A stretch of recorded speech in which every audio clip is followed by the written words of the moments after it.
ont peur de perdre cette primauté qu'ils ont eue pendant longtemps, cette domination écrasante sur tout le reste du monde. Et si vous voyez bien la carte des interventions,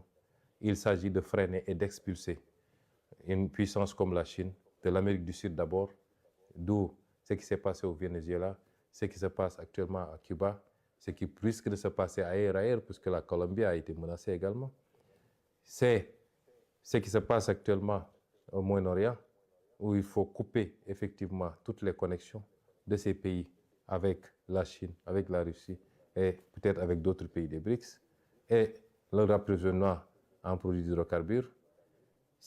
L'Europe ne posant pas de problème fondamental, puisque l'Europe est un satellite du moins des États-Unis dans ce bloc occidental. Tout ce qui se passe est une tentative d'isolement d'une puissance montante et de pouvoir après se consacrer particulièrement à cette puissance, soit dans le cadre d'une guerre commerciale. Ce serait heureux si ça se limitait à cela. Nous ne souhaiterons pas que ça aille beaucoup plus loin pour des puissances dotées d'arsenal nucléaire et maîtrisant des technologies de plus en plus extrêmement sophistiquées. Nous sommes dans ce contexte géopolitique bien particulier. Quid de l'Afrique? Parce qu'on a parlé de l'Europe, on a parlé de l'Amérique, on a parlé de l'Asie. Et comme d'habitude, il est très difficile de parler de l'Afrique, puisque les Africains n'ont jamais pris la responsabilité pour comprendre les enjeux et comprendre qu'ils n'ont pas d'amis, ils n'ont pas de parents et qu'ils doivent compter sur eux-mêmes par les réformes qu'il faut, par le règlement d'un certain nombre de contentieux ou de conflits inutiles, par la stabilité, mais surtout par le travail, se mettre au travail. Nous sommes le continent qui n'existe pratiquement pas sur la carte géopolitique, mais qui semble être la seule à l'ignorer. Et nous sommes là encore dans des débats secondaires qui n'apportent rien au monde, qui n'apportent rien à l'Afrique, et qui ne rapportent rien à nos pays plus individuellement. Cette Afrique-là, qui n'est jamais sortie sous le joug de la colonisation. Parce que ce qui se joue actuellement, c'est une forme de réitération par certains empires de volonté coloniale. La colonisation, elle n'est pas seulement physique,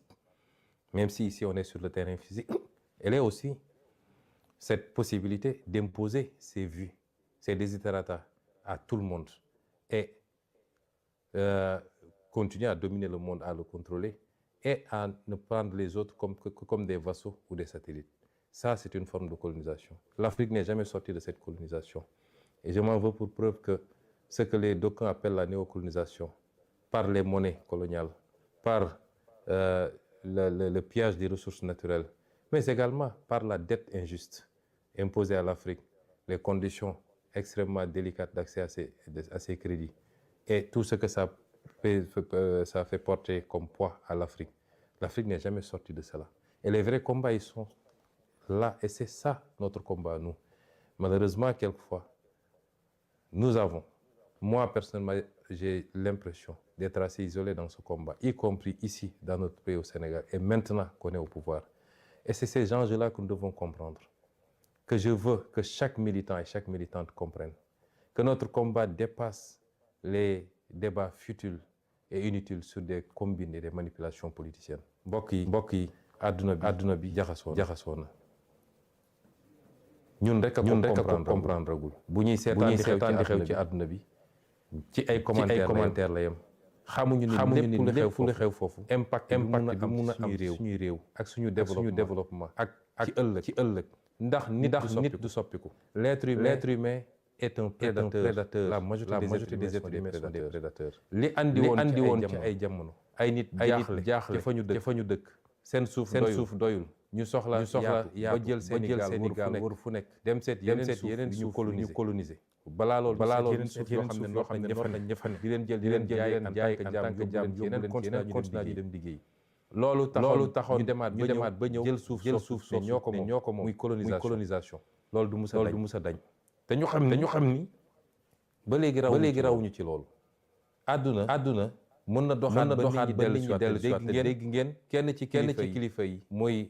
Marco Rubio di benn kilifa ci États-Unis dañu war a delloo si waat colonisation tey ñooñu bu ñu demoon ba jax dañoo am seen mode de vie am benn niveau bu ñu tàmm ci richesse ak yu demee noonu bu ñu demoon ba xam ni loolu mënatuñ koo am te jàpp ni Sénégal am na alal goo xam ne mi ngi fi lan moo leen tere tey ñu ñëw ci seen doole ñëw nangu Sénégal comme tey ni ñuy attaqué ay réew di rey seeni président di jël seeni président yóbbu leen di leen tëj noonu la amee ci ñeneen ak ñeneen ci képp koo xam ne am na doole. moo tax Afrique benn yitte rek la waroon am Sénégal jiitu ci mooy jublu ci liggéey wàññi coow li wàññi wax ji wàññi politique bi ak combine politique yi. Est-ce que ñun nous sommes à la hauteur de ces enjeux? boo xoolee coow lépp ci Sénégal ay waxu coalition diw ay waxu parti diw ay waxu xëcc nañu lii ana liggéey ana concentré wu sur l'essentiel. loolu mooy tey enjeu bi nga xam ne moo war a nekk suñu bos muy lu mooy andi woon rek ci introduction mooy il faut qu'on soit à la hauteur des enjeux. Les enjeux ne sont plus aux combines politiques ou politiciennes. Les enjeux ne sont plus aux réclamations injustifiées. la xam ne réew mi liggéeyagul alal gu mu mën a séddale ba kenn ku nekk la muy laaj ñu mën ko koo jox na ñëpp jublu ci liggéey wàññi wax ji lu ko may nag la woon fa woon nan ñi defoon ba jiituñu ba xëy noot ñu bu ñu foog ni raw na ñu xëyaat ñëw noot ñu te duñ ci mën dara bu dee réew yi ñu ëpp doole fuuf booy seet tey li xew diggante Russie ak Ukraine rek keroog damay seetaan benn documentaire ci benn guddi rek Russie yónnee na 850 drones yu mu envoyé Ukraine ñun Sénégal mënuñoo jënd fukki drone yu mat ak suñu alal kon nañu xam ni existé wuñu sax ci wàllu koom ak ci wàllu puissance ak ci wàllu doole waaye ñun foog nañ ñun ñooy le centre du monde kon nañu jublu ci liggéey ndax lu ko mooy rek la woon fa woon ñu ngi leen di gërëm di leen sant li introduction la woon ñoo ngi delloo kàddu gi nag jox ko mbokk yi kenn ku nekk li nga am ci yitte ci laaj ñu tontu ko lépp ñu def ko ci tey ak ci dal ak ci teggin ndax am na solo asalaamualeykum.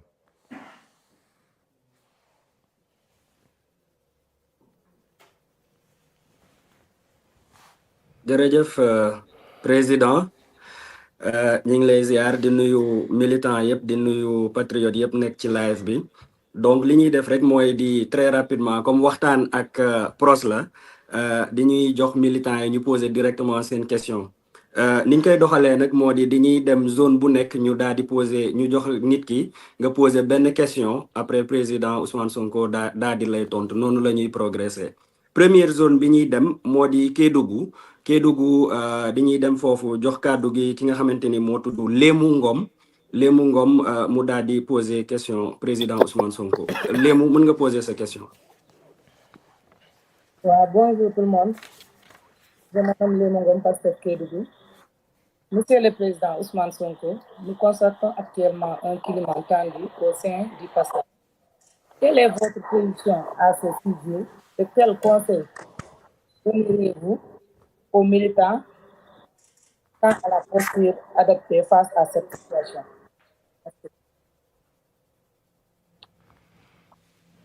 jërëjëf Lému ñu ngi nuyu waa Kédougou yëpp di leen ziar. di leen wax ni namm nañ leen nag laaj bi mu laaj am na solo ndax dama ko. mën nañ xool son bi. nee nañu am na wax ju am ci biir Pastef te wax ji bëri na man jàpp naa ni wax ji bëreetul ndax dafa am lu ma leen waxoon mooy dañu soxla woon rek clarification bu ñu demee ba clarification am ba position yi ñu xam ko defe naa wax ji bëreetul ndax Pastef parti bu mag a mag la Pastef dafa am fu mu jaar jàmmaarloog lu méttee loo xam ni kenn yaakaaroon ni mun nañ cee mucc ndax li ñu jàmmaar lool dootuñu jàmmaarloog lu mel noonu ñi fi nekkoon dañoo yoroon nguur yor appareil politique bu mag yor coalition bu mag daal di fexe ba pouvoir bi yëpp ñu tënk ko téye ko di leen defloo muy FDS wala leen ci FDS yi muy justice bi muy administration bi muy ñëpp nekkoon à leur disposition ñu ànd ceeg dëgër ak soxor goo xam ne defe naa dootuñu ko gis ci àdduna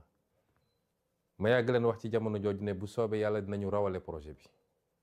bu soobee yàlla dinañ ko jàllale bu ñu demoon ba gàllankoor Ousmane Sonko du tey bu soobee yàlla ñu jàllale projet parce que liggéey nañu lu tax askan wi may ñu loolu te gëm naa nit yàlla du seetaan tey foofu la ñu toll kon nguur man bëgguma terme nguur ndax dafay renvoyer toujours à la jouissance waaye pouvoir dafa am lu mu ànd ak pouvoir dafa ànd ak fitna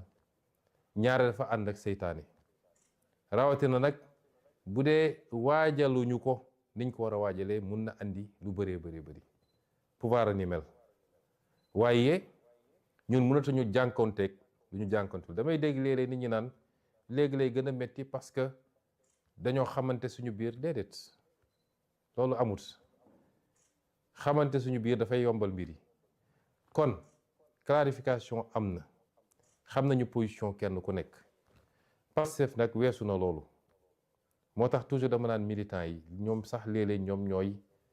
yokk wax ji ñoom ñooy andi wax ji clarification am na mooy Pastef mooy le principal parti le parti le plus structuré le plus fort et le plus solide au Sénégal sénégalais yi won ñu ko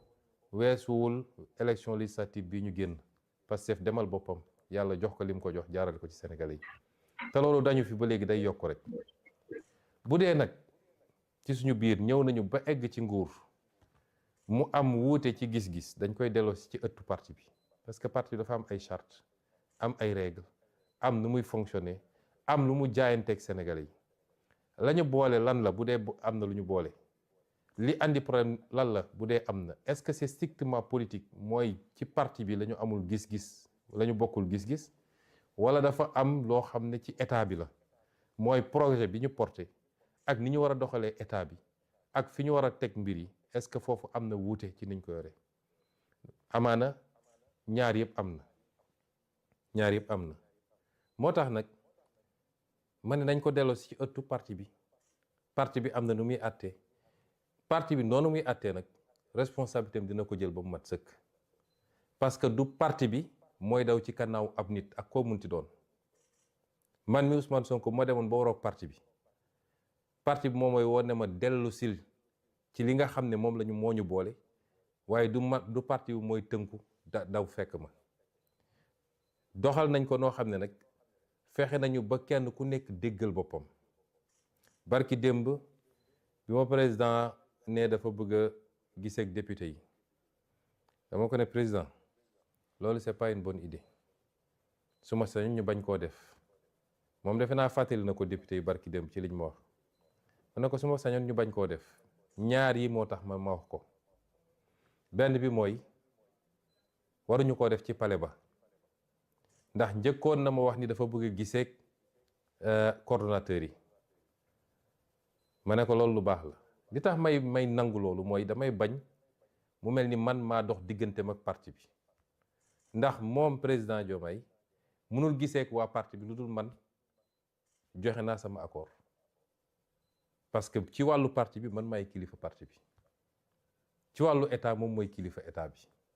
am na loo xam ne mënuma ko ci état lu dul moom nangu na ko am na loo xam ne moom mënu ko ci parti bi lu dul man nangu naa ko mais su ma ko nee déedéet te bañ ci day mel ni damaa dox digganteem ak parti bi ma ne ko d'accord loolu baax na mu njëkk a gisee coordonnateurs yi ma dem fa lekk fa tàndarma ak ñoom parce que man teewe waxtaan bi musuma koo yéene jàpp naa ni baax na ma bàyyi ko moom ak waa parti bi mu wax ñu dégg ñoom ñu wax mu dégg moo tax man waxtaan bi ci boppam dama noonu duma ko teewee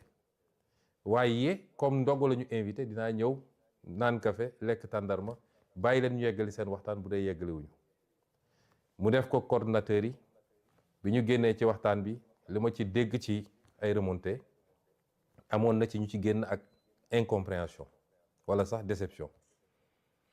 bi ma waxee bu député yi ma ne ko ñaar moo tax ma jàpp ni mën nga ko bañ a def bu njëkk bi mooy ñun de dañ doon wax ni bëgguñu transformer palais de la République en siège du parti politique kon mun nga dem Azalaï wala beneen hôtel teeru bi wala feneen nga loué fa ngeen def ko fa muy benn ñaareel bi mooy bu dee li nga yàgg répété moom ngay waxaat ak ñoom mën na koo bañ a jar parce que député yi xam naa leen ñoo ëpp liberté te assemblée nationale dafay former nit politiquement di nga gis koo xam ne ku sedd la woon sax mais bu demee assemblée def fa diir rek politiquement da koy former mu xam liberté jàng li ñuy wax joute politique mooy wax nu mu tudd jëflante ci politique wax ñu tontu la nga waxaat te buñ fa demee wax ji demee neen ku ne dem bu génnee it dina sentir responsabilité wala rendre compte militants yi ak sénégalais yi te it wax yooyu jaratu ko léegi clarification am na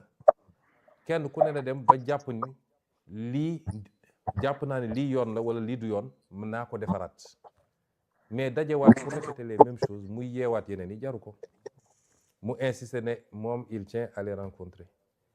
te comme ndogu lay invité nit ku nekk fa nga dëkk ngay invité ndogu te moom pale la dëkk kon suy invité pale lay invité ma ne kon jarul may bañ ma ngoñ ci bañ bi parce que day mel damaa bëgg a dox diggante mag parti bi ma bàyyi mu dem ñu dem toog waxtaan loolu permettre na tey nit ñi xam nañ ni mbir mi du mbir diggante Ousmane ak Diomaye déedéet diggante parti bi ñuy wax Pastef la dans sa totalité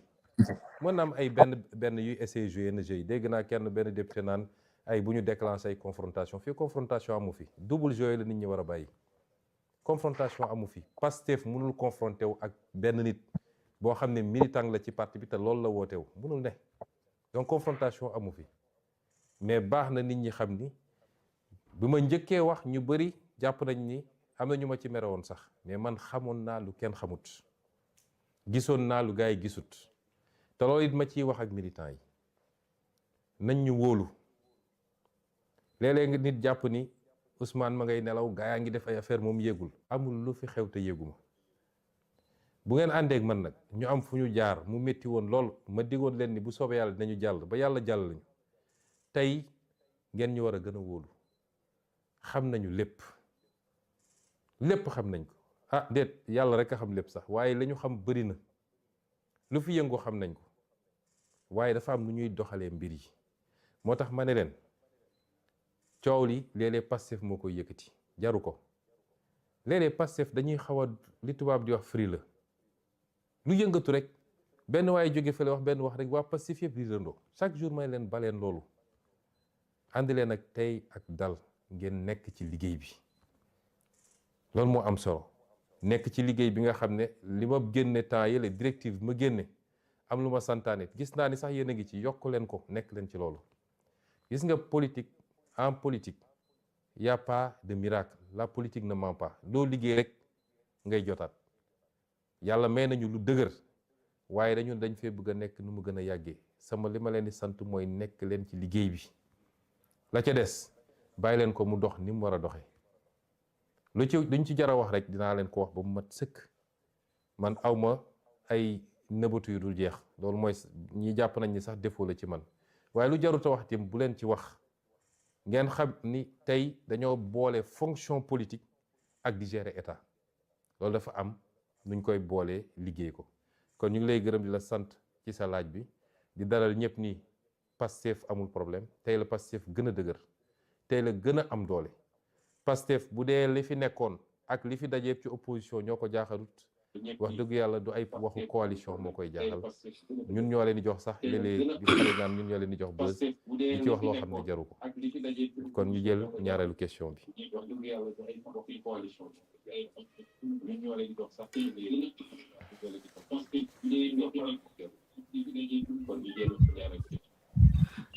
merci président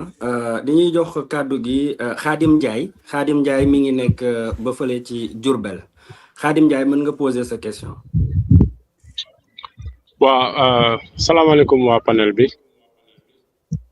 président ñu ngi lay nuyu di rafetlu bu baax initiative bi di la waxal ne ñun base bi moom fa ñu nekkoon démb ak tey la ñu boole woon ak yow ba léegi ñu ngi koy gis kon ñu ngi ci. waaw sunu laaj nag ba bëriwul sunu laaj mooy beaucoup de collectivités territoriales n'ont pas eu la chance de la visite du président du parti. Où en êtes-vous avec votre fameux Nemmeeku Tour, moment tant attendu par les militants de la base pour vraiment être en contact direct avec leur président de parti, surtout ceux du monde rural. Waaw loolu moo nekkoon question bi. Merci beaucoup. jërëjëf sëñ Khadim ñu ngi lay nuyu di yooyu ñuy waa Njaareem yëpp daan wax namm naa leen Njaareem nag jotoon naa fa ñëw ñëwaat fa xam naa ni dinañ ko organiser daal ci cadre tournée bi waaye balaa may tontu sa laaj bi dinaa compléter ci laaj bu njëkk bi tuuti ndax damay bañ nit ñi jàpp ni Pastef dafa am problème dafa bëggul ànd ak kenn parce que léeg-léeg ñu bëgg ko présenter noonu Pastef bañul ànd ak ay nit Pastef li mu bañ mooy ñu ne dañuy def coalition ak yow mu leer ni Pastef mooy xolu coalition bi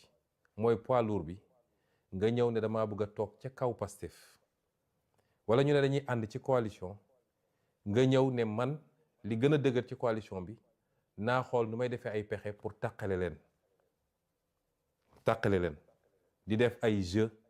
di essayer boole nit ñi di dem jee gis ñenn ñi gëmloo leen ni yow yaay lii da nga war a xam ni diw nangam ñun loolu la ñuy bañ Pastef waaye Pastef dafa sosoo ci ànd ak ay nit ma fàttali ni Pastef bi mu créé wu 2014 2015 lañu commencé waxtaan ci ay fusion ak ay formation politique ay parti politique ñu yàgg ci parti bi xam nañ li may wax 2017 élection bi ñu dem Pastef 2024 bii la njëkk a dem ci turu Pastef ci élection kii yi ci des yëpp depuis yoonu askan wi 2017 élection législative ñu àndoon ci ak ay parti ñoom RND bu Diallo Diop ñoom Madieye Mbodj et cetera ba fii ñu toll nii Pastef dafa mus a ànd ak ay nit te ñu doon àndal ñëpp nag ba léegi ñuy ànd ak ñoom ci kóllëre ñi ñu doon àndal ñëpp ñoom docteur Cheikh Tidiane Dièye ñoom Moustapha Guirassy ñoom Aïda Mbodj ñoom Habib Sy ñoom su ma doon lim dina gudd trop ñu ci bëri ñi nga ànd ak ñoom ñii depuis 2017 2018 2020 22 et cetera ba léegi ñi ngi ànd ci kóllëre ak ci sutura te yéene nañ leen ndax Pastef day joxe Pastef joxe na fi ay maire yoo xam ne ñëpp dañ ne Pastef waru ko woon joxe Pastef joxe na fi ay député Pastef joxe na fi ay ministère kon Pastef amul problème mu ànd ak nit bëgguñu ñu présenter ñu comme des gens yu bañ a ànd ak ay nit waaye dafa am ànd yoo xam ne dañoo xaw a doy waar ñoom dañuy ñëw jàpp ni li gën a duuf ci nag bi ñoom ñoo ko war a jël wala ñëw ne mbir mi dinaa fexe ba tas ko fexe ba tàqale nit ñi tafu nag fi ma war a tafu pour ñu jox ma la ñeneen ñi waroon jël li ñeneen ñi liggéey ay ati at ba sonn ci ñun ñooñu la ñu bañ kon ñu leeral loolu parce que bëgguñu sénégalais jàpp ni parce que war a bañ a ànd ñun ñi ñu yàgg àndal musuñu am problème ñu société coow li yëpp ñi ñëw 2024 ci élection présidentielle la ñi nga xam ne 2024 bi affaire bi demee ba ñor ñu ñëw à 95% coow li yëpp ci ñooñu la waaye suñu àndoo yàgg yi déggoo ci coow kon loolu ma leeral ko doog a continuer ci laaj bi nga laaj sëñ Khadim tournée yi dinañ ko continuer mais en tenant compte aussi situation yi ñuy dund parce que tey responsabilité yi diis na dañ daan def nga xam ne mënoon nga jël semaine u lëmb 10 jours ne maa ngi def nemmeeku tour département de Mbour wala département de Tivaouane loolu dina jafe léegi boo seetee démarré nañ ko keroog Guinguinéo waaye dañoo fexe ba jël week-end bi fajaru samedi 11h fekk ñu fa ñu def ba dimanche ci ngoon ñu ñibbisi dinañ ko continuer ci noonu suñu yéene mooy def Sénégal yëpp te doore ko ci département yi nga xam ne jotuñu fa woon dem ndax am na fu ñu jot a teg tànk am na fu ñu jot a teg tànk donc ñu fexe ba ñu dem ci département yooyu incha allah waaye dinañu continuer nemmeeku tour gi ndax yitte la ci ñun waaye yitte la ci sénégalais yi namm nañu di ñu gis di waxtaan ak ñun nit namm nañ di jaxasoog ñoom parce que man dama gëm ni kuy def politique rek jaxasoog nit ñi mooy sa farata mooy sa warteef waaye def politique ci tëju si bureau wala keroog bi ñu la falee lañ la gëj a gis man giseewu mu noonu politique mu neex mu naqari demal jaxasoog nit ñi déglu leen waxtaan ak ñoom expliquer leen aussi jox leen ay arguments yoo xam ne amuñu ko woon kon nañ continuer nemmeeku tuur yi incha allah te njaareem dina am wàllam ci lu yàggul bu soobee yàlla kon ñu jël question bi ci tegu.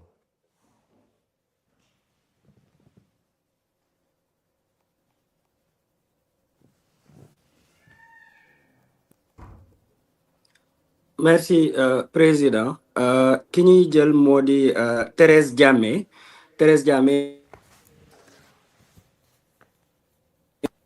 Merci merci président.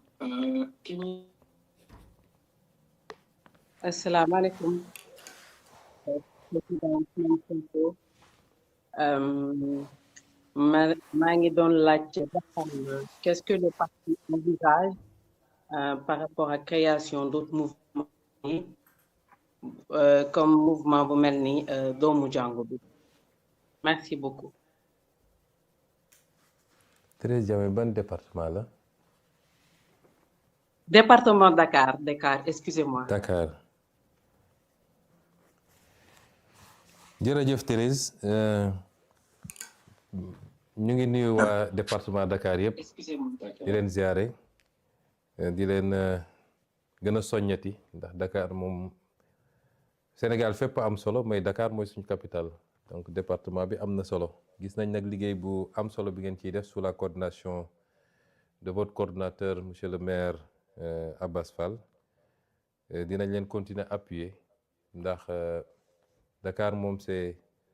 stratégique, c'est dans notre escarcelle, il faut que mu des ci le plus longtemps possible ñu mën a jokkale action état ak action locale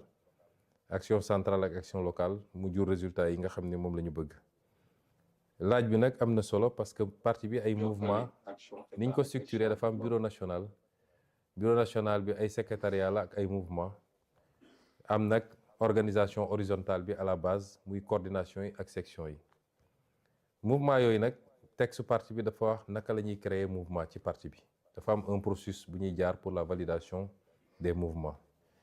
may rafetlu nag di am mbégte lool bi ma yégee nii am na benn mouvement boo xam ne ci jàngu bi la ni mu amee mouvement doomu daara bi jàngu bi nga xam ne kenn ëppalew ko ci parti bi Pastef dès ses débuts obédience yëpp dañoo ñëw def ko seen affaire bopp ndax Pastef affaire patrie bi la patrie nag n'appartient à aucune religion n'appartient à aucune ethnie n'appartient à aucune région c'est la patrie de tout le monde ñëpp yem ci nag ñëpp tolloo ci moo tax képp ku bëgg a gérer patrie bi da nga war a fexe ba représenter ñëpp ci patrie boobu mus naa toog di waxtaan ak monseigneur ci année 2021-22 je crois ñuy waxtaan et on parlait justement de l'engagement politique de personnes issues de la communauté catholique ñu ciy waxtaan lu bëri ma jàpp ni dañu war a gën a safal engagement bi donte nag parti bi am na ci ñu doy waar ñu dëgër mun naa citer ñoom Toussaint ñoom Marie Rose ñeneen ak ñeneen bëri nañu ñoom Justin ba ci nag sama préféré nag ndax mooy tàkkal fépp nag ci Sénégal muy Jean Michel waaye dañ ko war a gën a yokk et muy ci responsabilité yi ñuy exercer en tant que ñu yor état mais également muy ci taxawaay bi ci biir parti bi moo tax bi ma yégee loolu dama am sama xol dafa sedd bi ma gisee keroog bi ñuy def le meeting du 8 novembre bi ñuy ñaan foofa jullit ñi ñëw ñaan doomu daara yi doomu jàngu bi ñëw def ñaan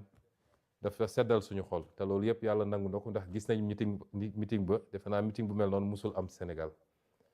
kon mouvement yooyu yëpp dañu war a xool nuñ koy restructurer bu jaaree ci circuit bi mbir mi jaar parce que texte parti bi moo ko organisé sànq dama waxtaan ne war nañu xool peut-être ñu am parce que réew mi tam réew mu laïc la mooy lépp lu ñuy def dañu war a sàmmonteeg bañ a wone féete ci diine yi noonu lañ ko war a defee ci parti bi comme ni mu amee ci état bi mun nañu xool nu ñuy defee benn mouvement bu mag boo xam ne mouvement buy jublu ci les valeurs culturelles sociales sociologiques du pays lay doon ci biir nag mun na am section doomu daara yi section doomu jàngu bi ëllëg beneen section bu waree am lépp dem rek ci lu jëm ci valeurs yi nga xam ne moo cimenté suñu réew loolu defe naa mun nañ ci liggéey et mun ngeen jege Ayib Daffé mu gën leen orienté ci processus bi nga xam ne moom la statut parti bi prévoir pour ñu mun a taxawal mouvement bu nekk ñu yeggali liggéey bi ngeen xam ne sumb ngeen ko di leen ci félicité di leen ci jaajëfal bu baax a baax kon ñu jël question bi ci tegu.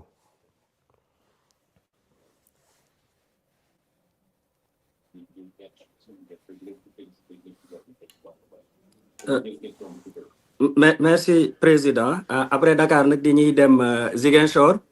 Ziguinchor ñu jox kàddu gi Cheikh Omar Kassé di Bill. Donc Bill, tu as la parole.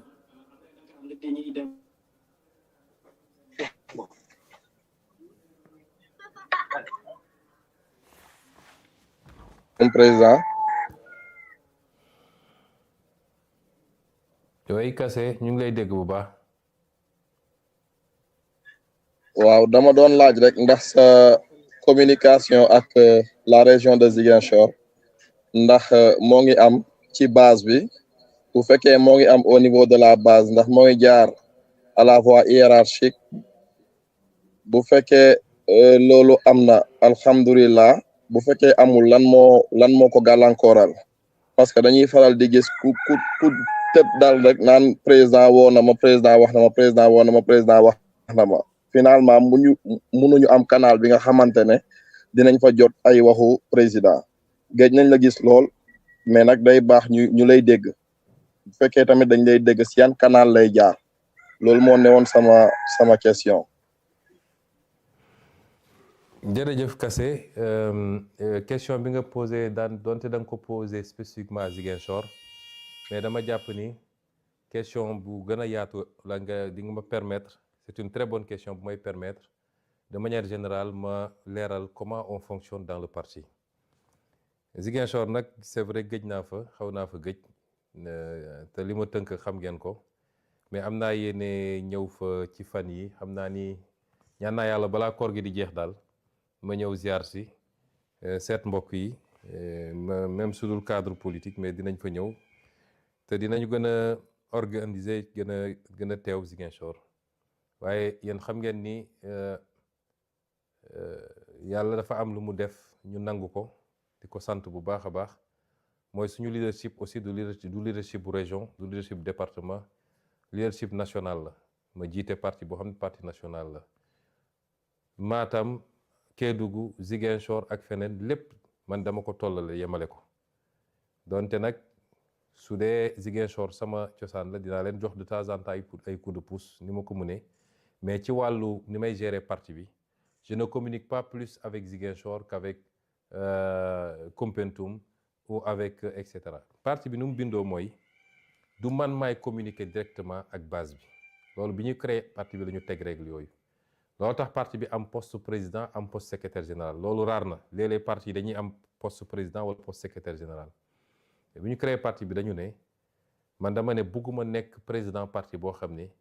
day xëy di administrer parti au jour le jour chaque jour ñu ne la section bi problème am na cellule bi problème am na nga koy gérer nañu créer benn niveau boo xam ne moom mooy administrer parti bi loolu moo andi poste secrétaire général donc secrétaire général mooy wax ak base bi te it parti bi bu amee lu muy wax lu officiel du nit mooy jóg ne président woo na ma man su lu may def lu officiel du ma woo kenn kon ku ñëw ne leen président woo na ma nee na kooku woowuma ko wala su ma ko woowee leneen laa ko woowee léeg-léeg ma woo nit ne ko dégg naa ni ci base bi dañuy wax ni da nga ne man maa lay woo maa lay wax li man sequma ak loolu kenn su parti bi jëlee décision le secrétaire général du parti mooy woo les coordonnateurs ne leen parti bi jël na décision bi coordonnateurs yi woo ñi nga xam ne ñooy jiite section yi ñooñu wax ak waa cellule bi c'est ça la chaîne de transmission dans le parti kon ma profité leeral ko mën naa am nag relation personnelle ak nit parce que nit yoo gis ñu ànd rek groupe bu nekk rek dina am ay affinité mën naa am relation personnelle ak nit léeg-léeg relation yooyu jiitu na sax suñu engagement en politique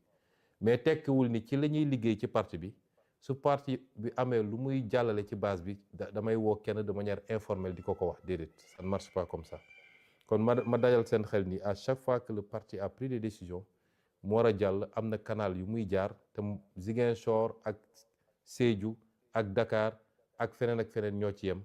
même canal bi lay doon léeg-léeg nag quand je veux parler moi je peux faire des conférences call avec les coordonnateurs mais boobaa coordonnateurs yëpp ay dugg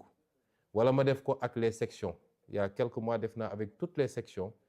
presque sur 555 il y avait peut-être 480 sections yoo xam ne ils étaient présents ma wax li may wax président section yi dégg ko ñun noonu la ñuy fonctionner kon question bi am na solo parce que ça permet ñu clarifier ba kenn ku ñëw ne man président woo na ma lii la ma wax lu bokkul ak lu jaar ci canal officiel bi ngeen xam ni loolu demeewul noonu merci beaucoup ñu jël question bi ci tegu.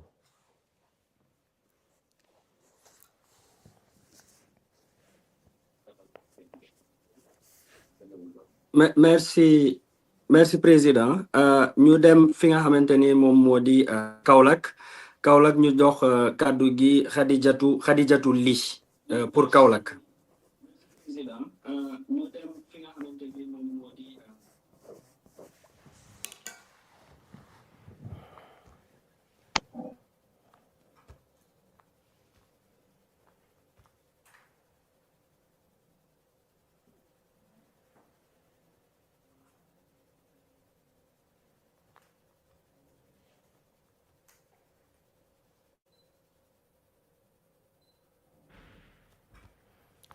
bu Khady jàppandiwul ngeen jox keneen ba mu ñëwaat.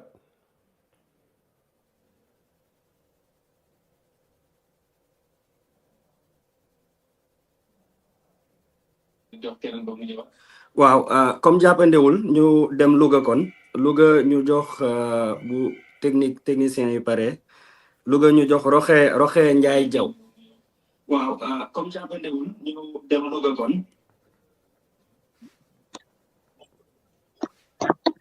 allo salaamaaleykum. waaleykum salaam soxna Roxe. man la soxna Khadijatou Ly. ah c'est Khady Ly de Kaolack. Khadijatou Ly département Nioro. Nioro waaw. maa ngi jégalu dama bëgg a ñëw ci carte du membre yi laaj bala ñu ko génnee ci loxo yiñ koy teg est-ce que dinañ xool bu baax ci loxo yiñ koy teg est-ce que taxawuñ beneen position boo xamante ni dañ koy teg ci seen loxo ba pare mu indi ko ci ko beneen côté bi damay laaj bés bu élection locale yi jotee tànn bi monsieur président Ousmane Sonko ndax yow yaa ñuy tànnal wa illaa ku nekk da ngay tànn sa commune ñaar yooyu laa doon laaj maa ngi jégalu bu baax di ziar. jërëjëf soxna Khadijatou yéen nag waa Kaolack da ngeen def affaire kii tuuti ndax dañu ne woon kenn ku nekk benn question rek te yow jàllale nga ñaar loolu moom dinañ ko noté ci Saloum. alors laaj yi nga laaj am na solo d'abord ci carte de membre yi gannaaw bu ñu nuyoo waa Kaolack yëpp région Kaolack bi yëpp di leen ziar di leen gën a jaajëfal ci taxawaay bi ci yitte bi laaj yi nga laaj am na solo carte de membre yi annoncé woon nañu temps yi leen dañ ko commencé te xam naa ni ci fan yu néew rek dinañu def lancement officiel placement carte de membre yi fi mu ne nii tembe defe naa ci bésu tey wala démb jot nañu les premiers cartes de membre les 400 000 premières cartes de membre waxoon nañ ne ni 1 million la ñuy frappé jot nañu les 400 000 muy carte yoo xam ne nag man duma technicien ci yooyu ci affaire biométrie waaye carte yi nu mu bindoo ñun dañoo suñuy teewoo mooyoon fexe ba sécuriser carte de membre yi jóge ci tam am une base fiable boo xam ne du lu ñu mën a falsifier waaye mënuñoo am militant boo xam ne du militant fictif la aussi militant yëpp day doon militant yu réel la bu li may wax ni bu dee 2 militants nga am sax te mu am militant bu réel moo gën nga ñëw ñu jox la base 1 million de militants te boo demee la ca ëpp du ay militants moo tax niñ ko defee am nañu carte bu nekk chaque carte digitale dafa comporter un numéro unique un numéro alphanumérique à 6 caractères boo xam ne moom mooy constituer l'identifiant du militant bu ne day am identifiant dafa am numéro bu koy identifier numéro bi c'est un numéro à 6 caractères carte bi it ñu mun koo jënd plateforme bi ñu war a defar plateforme bi sur internet mi ngi tudd Pastef et moi nit mun na jënd carte de membre fi mu toog daal di commander ci internet def li mu war a def daal di am carte de membre am sous réserve de validation mun na dem ci daje am carte de membre donc mun nañ ko jënd en ligne virtuelle comme mun nga ko commander physiquement mun nga jënd physiquement ci sa section ak yeneen du ma ci sori parce que bu ñuy def lancement officiel bi ci fan yu néewutul dinañu techniciens yi ñoom ZAC nga xam ne ñoo ko defar dinañ ñëw ci détail yu carte yooyu mais muy carte yoo xam ne guléet lay doon ci Sénégal ñu sécuriser ko comme suñu carte d'identité nationale lañ ko sécuriser. dégg naa nag ay nit naan dañoo bëgg a jaxase carte yi moo tax ñu def carte d'identité carte yooyu comme ça ñu mun koo jaxase carte électeur. xam nga loolu mauvaise foi weesuwul loolu ndax fichier DAF ak carte électeur ak carte d'identité dafa mënul bokk ak lii jegantewuñu sax. kenn ku ne na góorgóorlu dem moderniser sa parti ndax dañoo nekk à l'ère du numérique moo gën lu waay def nga toog di wax di essayer di ci essayer xëpp suuf. alors nuñ koy distribuer tamit dina am commission nationale bi y a une commission nationale de distribution des cartes am commission départementale am les commissions locales yi nga xam ne ñooy nekk ci biir communes yi. dinañu nommer superviseur dans chaque département day am superviseur général am les commissaires noonu lañ koy fonctionner. bu soobee yàlla suba convoqué naa bureau politique boo xam ne bu ñu liggéeyee ba ngoon dañuy ndogoondoo defaale réunion bureau politique parce que xam ngeen ni texte parti bi dafa ne bureau politique bi mooy fixer un certain nombre de choses. ñaata la ñuy jaayee carte membre bi bureau politique bi moo koy fixer. durée de validité bi est-ce que benn at lay doon wala ñaari at wala juróomi at loolu bureau politique bi moo koy fixer loolu la statut yi wax ak règlement intérieur bi. ak clé de répartition yi selon les départements ak les régions astafurlah clé de répartition bi nga xam ne bu ñu jëlee carte de membre bi ne masalan 1000 lay jar ñaata mooy dem ci section bi ak ñaata mooy dem au niveau national loolu tam kii moo koy fixé bureau politique bi. moo tax ma convoqué suba réunion bureau politique bi bu ñu paree loolu suba ci ngoon bu ñu paree parce que waxoon nañu ba jàpp li ñu war a fixé prix carte de membre bi fii ci Sénégal mu desoon suñu mbokk diaspora bi ma ne woon secrétaire général mu consulter leen. ñoom joxe nañu ne ñoom mën nañu jënd carte bi nangam lu ëpp foofu liñ koy jëndee Sénégal ñu leen ciy remercier bu baax. bu loolu weesoo nag suba bu ñu defee réunion ba valider loolu yëpp dinaa signer circulaire bi nga xam ne dinañ ko génne yéen ñëpp ngeen jot ci. circulaire boobu commission nationale bi moom dinañ ko taxawal ndax man maa koy taxawal les commissions départementales ngeen jublu si rapidement. dinañu organiser benn ndaje bu mag boo xam ne ci la ñuy présenter maquette carte de membre yi expliquer fonctionnalité yi nekk ci carte de membre yi waaye ci même daje boobu bëgg naa ñu lancer aussi la construction du siège parce que parti bu mel ni Pastef dafa war a am siège yàlla na may ñu dox nañu ba am terrain bi ci suñuy affaire bopp boo xam ne dañ koo jënd du délibération buñ ñu jox du truc dañ koo jënd defar nañu plan architecture yu ba pare war a jublu ci taxawal siège boobu ba am fu ñuy daje ak fu ñuy defee suñuy réunion ak yu demee noonu maquette siège bi dinañ leen ko présenter lancer waale opération wu financement bi nga xam ne ci ñun la war a jóge ñu jublu ci defar siège bi également. kon yooyu yëpp ñu ngi ci te liy jubluwaay bi mooy fexe ba carte de membre yi ñu joxe ci anam yu leer du ñu ne diw moo tee carte membre yi ñii far nañoo ak moom mu jox leen ñii faruñoo ak moom du leen jox loolu du am ci parti bi. képp ku war bokk ci parti bi jaar fi nga war a jaar pour yor carte de membre dañ la ko jox nga dem taxawal say cellule formaliser ko ànd nga ak àndoo man mii sax boo àndul ak man tam di militant parti bi am nga sañ-sañu jot say carte de membre dem placé kon loolu ñu ngi ciy liggéey ci anam yoo xam ne liñ ciy jublu mooy transparence ñu ngi leen di gërëm di ziar waa Kaolack jël question bi ci tegu. merci président comme niñ ko annoncé rek di ñuy dem Louga ñu fekk fa Rokhaya Ndiaye Diaw di fàttali rek comme président ni mu ko waxee léegi ku nekk ak benn question rek nday Rokhaya.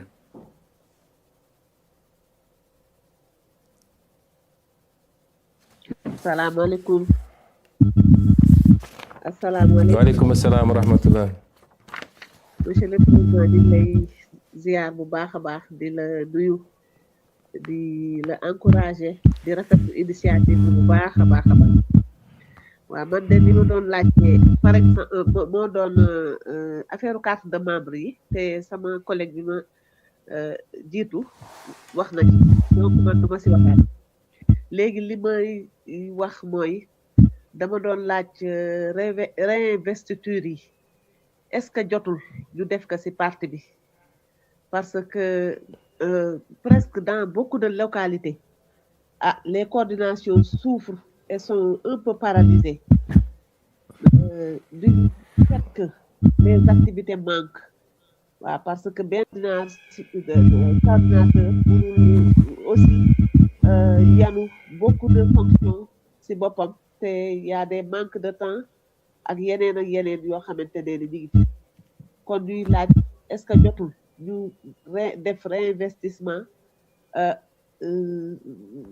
créer de nouvelles bases pour une meilleure prise en charge des problèmes sociétaux donc foofu daal lañ doon accentuer suñu question pour le moment incha allah rabbi jërëjëf. jërëjëf soxna Rokhaya je pense que bon naa def exception ci question ñaareelu question Kaolack bi su dee du ñëwaat ci question yi man mën naa ko tontu benn yoon wax na ci lu jëm ci naka la ñuy defee investiture yi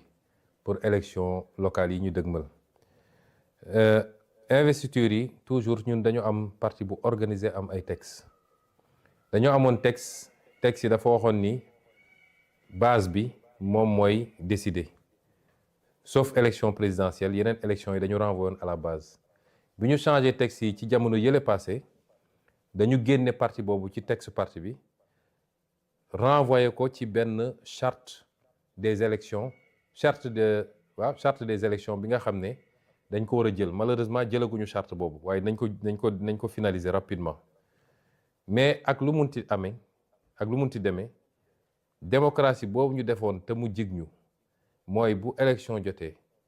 surtout élection locale ña dëkk ci gox ñoo gën a xam gox ka ñoo gën a xamante seen biir man mënuma toog fii ma nekk Ndakaaru naan damay forcer tànnal waa Ngaye Mékhé wala waa Thilmakha ne leen yéen diw mooy doon seen candidat loolu mënuma ko moo tax ñu ne dañ koy delloo ci base ba di ñaan nag base bi ñu jiital intérêt général nit ñi xamante nañu la ñu bëgg ci ñoom mooy ñu ut consensus parce que coowal candidature dafa bëri lu mu mun a yàq ci parti bi li ko tax a jóg du xëccoo ay poste li ko tax a jóg mooy réew mi baax te gëm naa ni yàgg nañu wone exemple bu doon mooy ci candidature rek tey duñu am candidat bu dem présidentiel kon nit ñi bu ñu dajee nañu waxtaan entre ñoom mu am ñu war a mën a bàyyi dara ngeen ut consensus autant que possible loolu de moo ñuy gënal ñun ñu toog ñu ne commune yépp waxtaan nañu déggoo nañu ni diw mooy seen candidat tekkiwul ni keneen ko bëggoon nekk candidat te tànnuñu ko mënul nekk leneen lu ko gën ëllëg damay jafal di joxe benn misaal élection 2022 élection locale yi am na ñoo xam ne tànnuñu leen woon parce que dañu ut consensus bu ñu am consensus ñu dem élection waaye bu ñu demee élection bi leer nañ ñu ne diw moo gagné wasalaam mais bu ñu demee élection contestation am ñu ne élection bi jaarul yoon boobu lay ñëw au niveau national pour ñun ñu arbitrer mu am ñoo xam ne bi ñu arbitrer yàlla dafa def kontaanuñu woon dara mu yóbbee leen sax ci yenn manifestation ni ñu manifester seen ñàkk kontante waaye tey ñooñu tey ñi ngi yor ay ndomb tànk yu kawe am na ñoo xam ne sax ñi ngay toog ci conseil des ministres tey ministre lañu wala secrétaire d'état lañu wala leneen nañ moo tax mbir mi nañ ciy jiital toujours yàlla bëgg nga jaadu na politique ak ambition ñoo ànd damaa bëgg a nekk maire bi damaa bëgg a nekk président conseil départemental damaa bëgg a nekk député bi damaa bëgg a nekk président bi waaye nañu xam ne yàlla rek mooy dogal in fine li nga war a def ko waaye bu mu la yóbbee mukk ci lu ñaaw ndax parti bi weesu na loolu kon liñ leen wax mooy njëkk leen ut consensus waxtaan leen mu am ñu war a ëppale seen bopp dara bu ngeen amul consensus élection am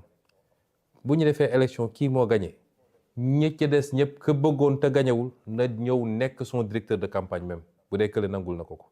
xar tànku tubéyam pour ñu gagner parce que en ce moment c'est le parti qui gagne c'est le Sénégal qui gagne bu loolu amul nag dina yëg ci ñun dinañu arbitrer gënaluñu nag te ñuy wax nit ñi ni ñun duñu parparloo mukk duñu arbitrer parce que diw mooy suñu xarit wala diw suñu mbokk la wala diw moo ma neex ñun dañuy arbitrer ci suñu conscience li ñu suñu conscience may kon loolu moom la ñuy wóyale waat noonu la ñuy doxalee di profité di wax nag ni parti bi dafa yaatu ubbeeku léeg-léeg nitu Pastef suñu problème yépp mooy nit ñi sax dañuy am impression que nitu Pastef dañoo siis lenn bokk ci nitu Pastef yi bëgguñu ubbi bëgguñu yaatal bëgguñu après dañ naan ñun ñoo fi newoon démb ak barki démb déedéet ubbi gis nga diine sax dafa dox domaare ci dara ci lu ndaw ay nit di ñëw bi muy métti ba bi ñu gañee ba pare sax ay nit di ñëw moo tax tey ñu nekk ay milliards musulmans ay milliards chrétiens ay milliards leneen donc nañu yaatal mbir mi tekkiwul ni ki ñëw dafa gën ñi fi nekk tekkiwul day ñëw rek nekk ci kaw ñëpp waaye tekkiwul ni dafa war a ñëw rek nekk ci suufu ñëpp su kenn ku nekk ak li nga àndaale booy ñëw ak noo mel kon nañu yaatal mbir mi am ouverture lépp ñu xam ni intérêt réew mi la te li ñuy ñaan yàlla bu amee kenn ku ne di nga jëriñ sa réew ba doyal jëriñ réew nag tekkiwul ni forcément dama war a nekk DG wala dama war a nekk directeur wala dama nekk ministre déedéet y a 1000 manières de servir le pays te léeg-léeg nit dina servir réewam lu ëpp njëriñ ci réew mi ëppal ko njëriñ moom lu bokkul ak yooyu nga xam ne ay ndomb tànk rek la nga xam ne bu ko nit yoree te yem ci fu mu war a yem gisuma lu mu doon lu dul sacerdoce lu dul ab poids bu ñu teg ci kawam. mu des nag laaj bi nga xam ne soxna Roxaya laaj na ko ci renouvellement wu instance parti loolu moo tax ñuy lancer carte de membre parce que lu jiitu renouvellement il faut ñu defaraat base bi ba xam kan mooy militant lan mooy cellule bi ñan ñoo ko composé te loolu ci jaay carte de membre yi la war a njëkk a dooree jàpp ma ni parti bi dafa nekk en léthargie man su ma toogee ay week-end di seetaan activité parti bi damay sant yàlla parce que nous sommes le parti le plus dynamique au Sénégal militants yi xaaruñu sax président de leen def leen wala bu leen def week-end boo gis rek fépp yaa ngi gis ay activité mun nañ ko xeeb mun nañu parce que waruñu bew waruñu li tubaab naan dormir sur ses lauriers dañu war a continuer di ful li ñuy def waaye coordination yaa ngi góorgóorlu section yaa ngi góorgóorlu peut-être dina am ay benn yoo xam ne peut-être ni mu waroon doxewul noonu waaye ñu gën a soññaat nit ñi rek ci liggéey bi structure provisoire yi bëri na ci parti bi am na yoo xam ne d'accord naa ni dañ ko war a gaaw defaraat am na ku léegi poser benn question sur Ziguinchor structure provisoire lañ fa tegoon defe naa fu mel ni Mbour noonu la mel defe naa fu mel ni Guédiawaye noonu la mel wala peut-être yu mel noonu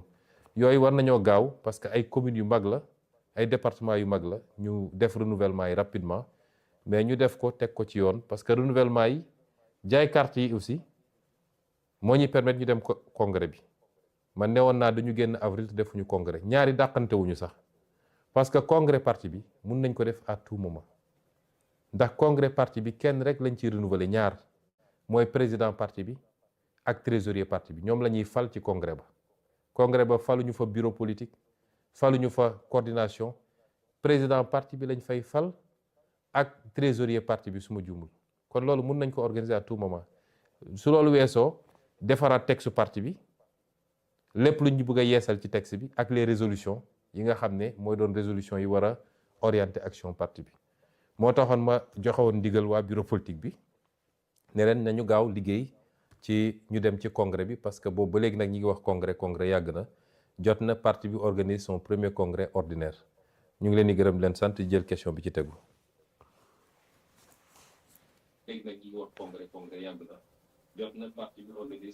Merci président je pense que léegi mën nañ dem fële Matam ñu daal di jox kàddu gi Thiam Bokar bu Matam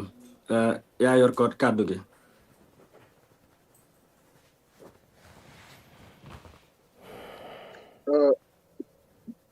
Salaamaaleykum maa ngi nuyu militants ak sympathisants di nuyu le président Ousmane Sonko Bokar Thiam la Pastef Matam donc vraiment di rafetlu li nga xam ne opportunité bi nga xam ne le président Ousmane Sonko jox nañu ko ngir ñu mën a laaj mu mën a nekk laaj ak tontu sama laaj bi nag mooy gis nañ ni Matam dafa nekk ci wàllum massification dañuy gis ni Pastef daf fi xaw a néew doole mooy laajte est-ce que am na ay orientation ak ay mesures yi nga xam ni parti bi prévoir na ko ngir gën a dooleel Pastef Matam waaye aussi ngir gën a dooleel aussi section yi nga xam ñoo nekk ci réseau de Matam pour ñu mën a def efficacement li nga xam ne mooy seen mission politique ak seen organisation sur le terrain loolu moo nekkoon laaj bi jërëjëf. jërëjëf Alaaji Bokar ñu ngi lay nuyu di ziar waa Matam yëpp di leen jaajëfal di wax ni yéen dama leen ni toujours di félicitation spéciale di leen encourager ndax am na zone yoo xam ne moo gën a jafe def politique que d'autres parce que c'était des zones yoo xam ne dañ ko sanctuariser woon bu yàgg ay bastions la pour d'autres formations politiques loolu c'est des réalités dañ koy nangu ñi ngi ñaan yàlla ñi ngi sant yàlla nag bi mu néewee léegi muy doon zone yu néew defe naa Matam ci dernier bastion la boo xam ne on va venir à la conquête de Matam nag ndax razzia bi nga xam ne raz-de-marée bi nga xam ne am na ci 10 ans yi progressivement amul benn zone du pays boo xam ne war nañ koo bàyyi de côté mais dama leen di féliciter ndax métti woon na lool Matam nekk bastion boo xam ne ñëpp xam nañ bastion kan la woon yéen ngeen am courage yu taxaw woote fa patriotisme woote fa nu mu tudd Pastef def fa liggéey bu am solo ba pratiquement élection bu mus a am li ci ëpp ci élection yi nous sommes arrivés 2e à Matam te loolu seen jàmbarte la kon liggéey boobu nañ ko continuer Matam bokk na ci les gens ne prêtent pas attention mais bokk na ci fi ma gën a bëri tànk bi ñu commencé politique ak léegi ñëw naa fa ñëwaat fa def naa fa tournée def naa fa nu mu tudd bi ñuy def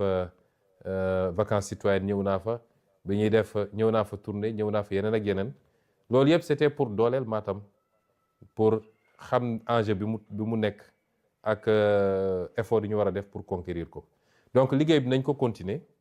di leen gën a soññ rester ouvert politique ouverture la wax naa ko léegi ci bi may wax léegi ci beneen thème bi bëri na ñoo xam ne bëgg nañuy rejoindre parti bi nekkoon sax ci féete woon feneen bëgg a rejoindre parti bi loolu du transhumance mooy ñëw pour ñu jox la ñun amuñu lu ñu joxe mais ku dox ba jàpp ni gis nga bokk sa bopp ci Pastef te ma yàgg ko wax bi ñuy nekk opposant ba ñu nekk opposant déjà am na ñu jóge woon APR ñëw ci suñu parti ba tey ñu nekk ay maire comme ñoom Baye Niass ak yu demee noonu kon parti bi yàgg na am ubbeeku boobu kon garder cette ouverture là ñuy dalal xelu ñëpp nag ni ñun parce que bëri na cliché yu gars yi togg da ngay dégg sax ba léegi ci discours yi lu am ñu ne woo naa sama lii et cetera déedéet ñun amuñu benn zone du pays boo xam ne dañ koo stigmatiser wala dañ koo singali man wax naa ni dama am cosaan foofu ndax sama maam waa Njaayeen Pendaaw la donc ci Fuuta la bokk kon kenn ëppalewu ma fa ñun dañoo boole Sénégal yëpp maasale ko ñëpp la ñu bëgg defuñu exception li ma yéene Ziguinchor lu ko raw laa yéene pour Matam yàlla bi ma tiim bu dee du dëgg ci man yàlla koor gi ñu nekk bu mu am donc ñun amuñu problème boobu nit ñi ñooy essayer politiquer ces arguments là di ko de essayer jaay nit ñi loolu nag ci communication ñu leen ciy gën a soññ ngeen góorgóorlu gën a vulgariser donte nag ci démocratie la ñu nekk te nit mën na faral nit parce que seq na ak moom loolu dañ koy nangu kenn ku nekk sooy politique fa ngay essayer njëkk a am base mooy fa nga jóge kon loolu yoon la yéen tam war ngeen tabax à construire un leadership fort à Matam qui sorte du lot luñ ci mën pour jàppale leen si nañ ko def nañ leen accompagner dinañ fa ñëw tourner dinañ leen jàppale ci yeneen anam mais am na loo xam ne it sur le terrain entre yéen li ngeen représenté ak li ngeen mën a def ak ni ngeen yaatalee parti yu ba ñeneen ñëw yooyu yëpp suñ ko combiner jàpp naa ne dañ ci am résultat yi ñu bëgg tout en continuant à vous féliciter, à vous encourager pour votre engagement, votre courage et votre bravoure. Merci. Ñu jël question bi ci tegu. Continuer à vous féliciter, à vous encourager pour votre engagement. Merci président. Léegi dañuy dem ci beneen orateur bi moom moo di dañuy dem Kaffrine waa bataille de Kaffrine Ousmane Diaw. waaye di fàttali rek question yi bu gënee gaaw parce qu'il est déjà 18h12 dina ci gën a baax daal. Ousmane Diaw waaye di fàttali rek question yi.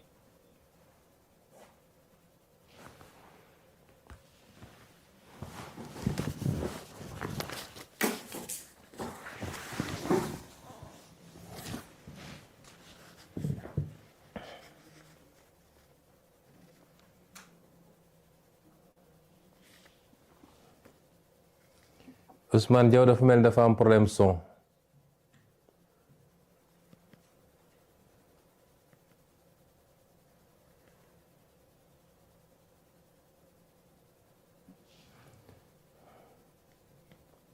effectivement Régie, est-ce Ousmane qu'on boo prend mënee tijji quelqu'un sa d'autre micro en attendant?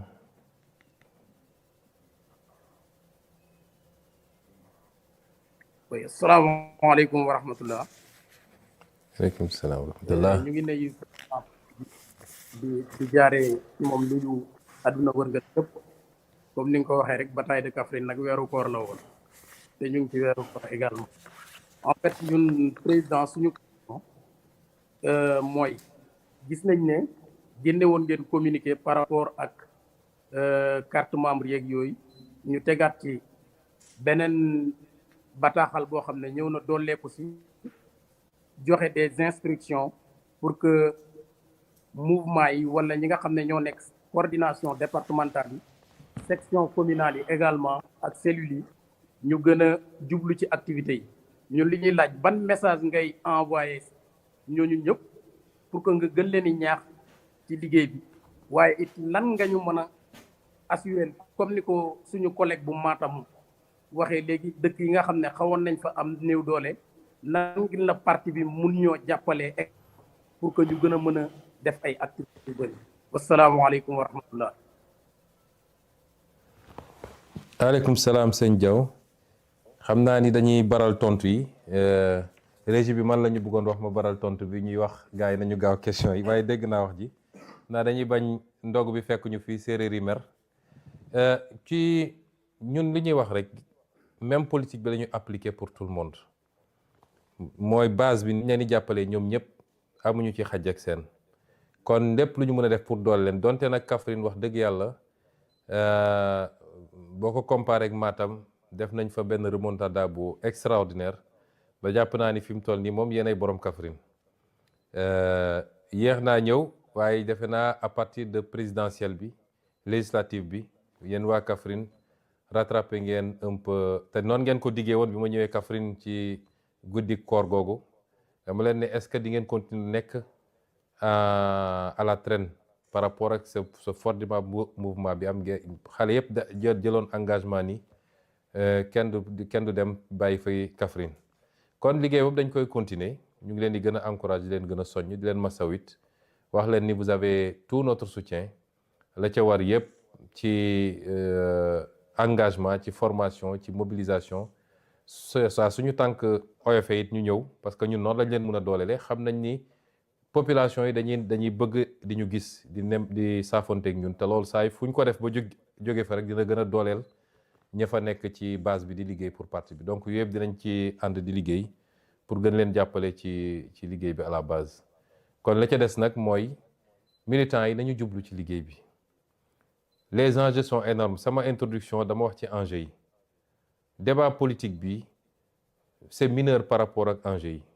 dañu nekk ci dynamique gu reprise en main d'un pays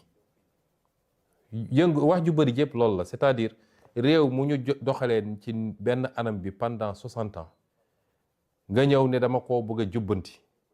foo jaar rek coow li bëri parce que ñi mu neexoon ci ñoom ci loo xam ne àndul ak intérêt réew mi foo jaar ñu essayer résister ci seen mënin ci désinformation ci seeni médias ci seeni pexe ci wër fu nekk wax essayer lu yëngatu ñu laxasu ci catégorie socio-professionnelle bu ne am naa lu ma naqari ñëw laxasu si parce que seen intérêt mooy déstabilisation am instabilité totale du ñu mën a gouverner gi demee noonu loolu nag ñun jaaxaluñu moo tax yéen ñi nga xam ne nag yéen a ngànk affaire bi yéen ay ndeyu mbil gi le militant yéen la ñu bëgg ngeen bañ a topp divertissement boobu ku jóg rek posté benn affaire diw nii diw na le militants yi nekk ci suba ngoon di commenter non te loolu peut-être problème formation am na ci mais loolu dinañ ci ñëwaat ci yeneen anam kon li may digal militants yi mooy rester focus sur ce qu'on est en train de faire dans le gouvernement gën koo vulgariser rester focus sur directive yi ñu joxe dans le parti nekk ci base bi di liggéey au moment où tous les autres sont à Dakar en train de dormir parce que gisu leen kenn ci base bi ñiy góorgóorlu sax naan dañuy dem defi tournée bu ñu demee kenn du yëg ni tournée am na ndax kenn génnul te gàttanu leen kon ñi am potentiel boobu nekk leen ci loolu te bañ a topp divertissement yi ak distraction yi kon ñu jël question bi ci tegu.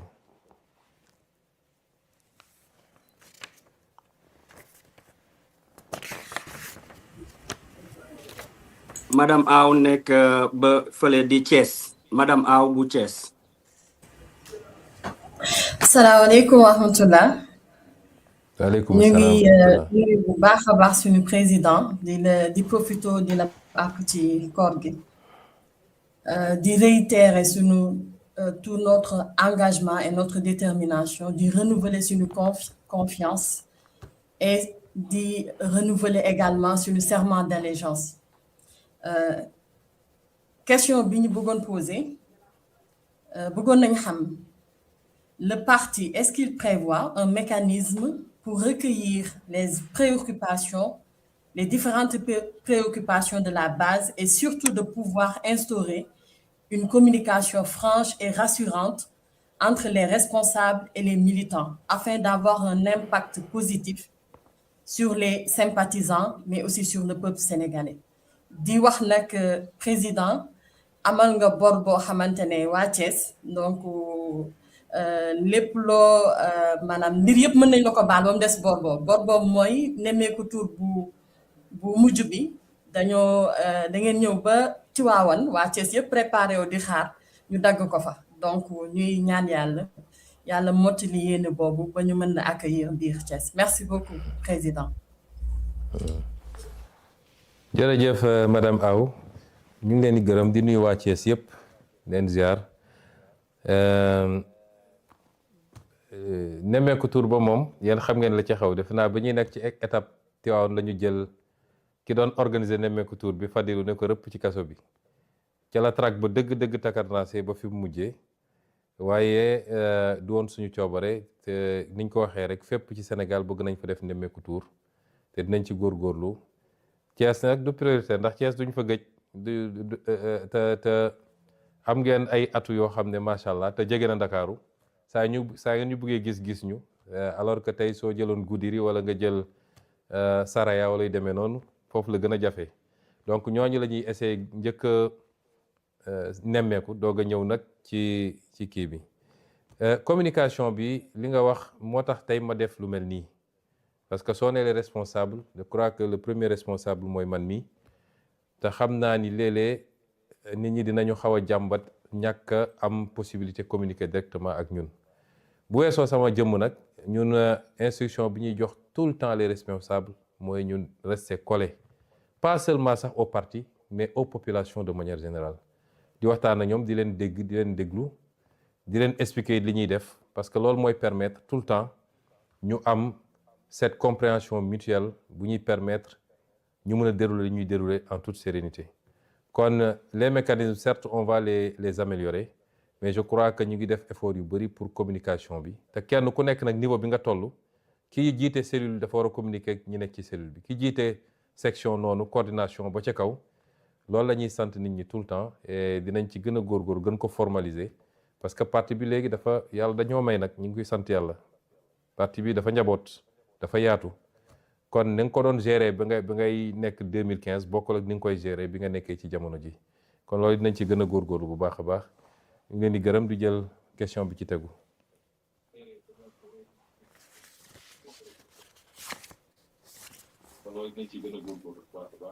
Merci président ñu daal di jël benn internaute régie bi proposé nañ ñu benn internaute je pense que Saliou la tudd régie bi si vous êtes ok on va prendre Saliou.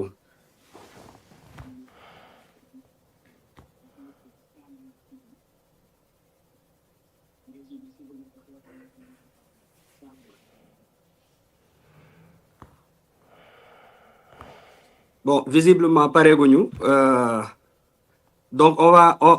va aller à Saint-Louis dañuy dem Ndar Saint-Louis daal di jël Mbargu Seck pour Saint-Louis.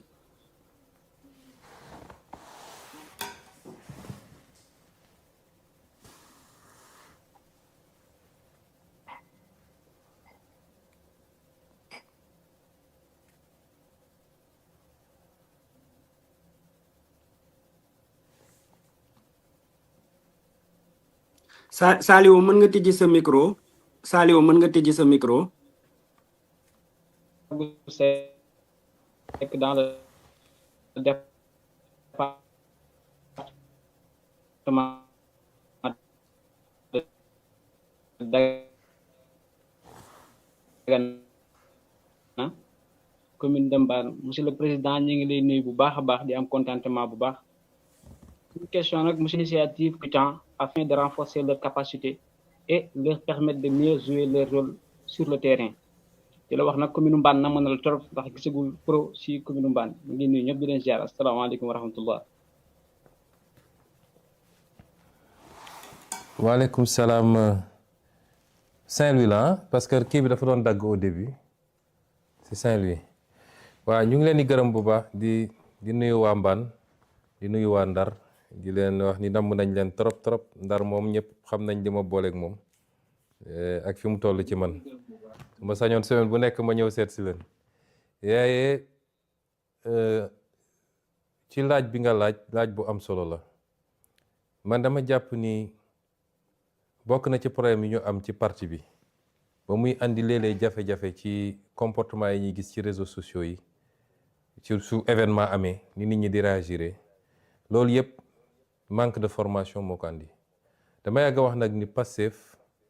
parti la boo xam ne dañ ko mayul fu mu jàngee raam fu mu jàngee taxaw fu mu jàngee dox Pastef dafa judd rek ñu song ko daanaka 2014 dañ ko créé 2016 dañ ma dàq impôt la ca des xam ngeen ba fi mu mujjee moo tax yàlla def nag ci diggante bi njaboot gi ñëw ñëpp ñu bëri gis seen bopp ci discours Pastef muy fii muy bitim réew te li ëpp ci ñi ñëw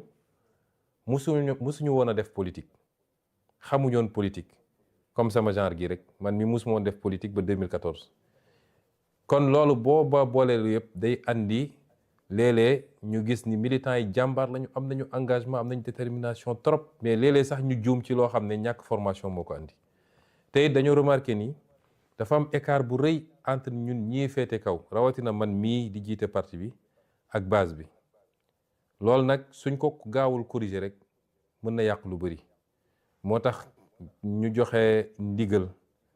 moom Moustapha Sarré mi yor formation bi ak équipe am yëpp dinañu réformer temps yu bëri renforcer parce que jamono ji ak le virtuel tey maa ngi nii toog ak yéen di waxtaan kon formation mun nañ ko def tous les jours après les heures de travail mun nañ ko def tous les week-ends région yëpp dugg département yëpp dugg commune yi dugg formateur bi nekk fii Ndakaaru di def ay kiyam nit ñi di poser seen question ñu gën a partager vision parti bi man léeg-léeg damay jékki-jékki ma ne li ëpp ci Pastef est-ce que xam nañu lan la ñu yëkkati est-ce que xam nañ lan la Pastef doon xeex est-ce que xam nañ fi ñu bëgg a jëm parce que buñ ko xamoon yenn déwaay duñ ci tardé est-ce que xam nañu aussi c'est quoi gérer un état ma joxe misaal bu ndaw temps yële am na yëngu bu am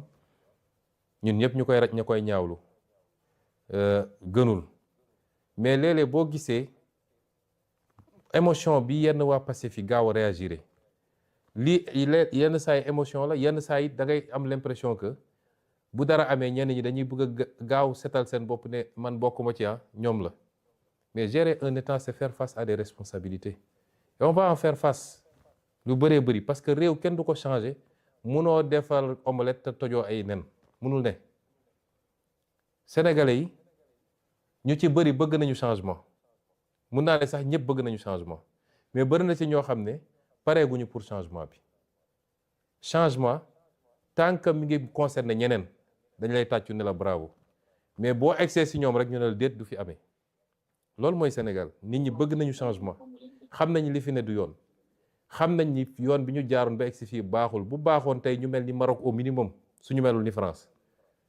mais li ñu war a def pour changement boobu am ñi pare pour loolu bëriwut tant que changement bi mi ngi concerné catégorie X forum ñu ne la bravo li ngeen def fii déguerpissement bi baax na yoon yi leer na mais boo wëlbatikoo ne léegi lii jaaduwut il faut ñu laal ko kaw ko doon la félicité démb mooy ñëw attaqué la déedéet changement munoo ko def naxante dina am pédagogie dina am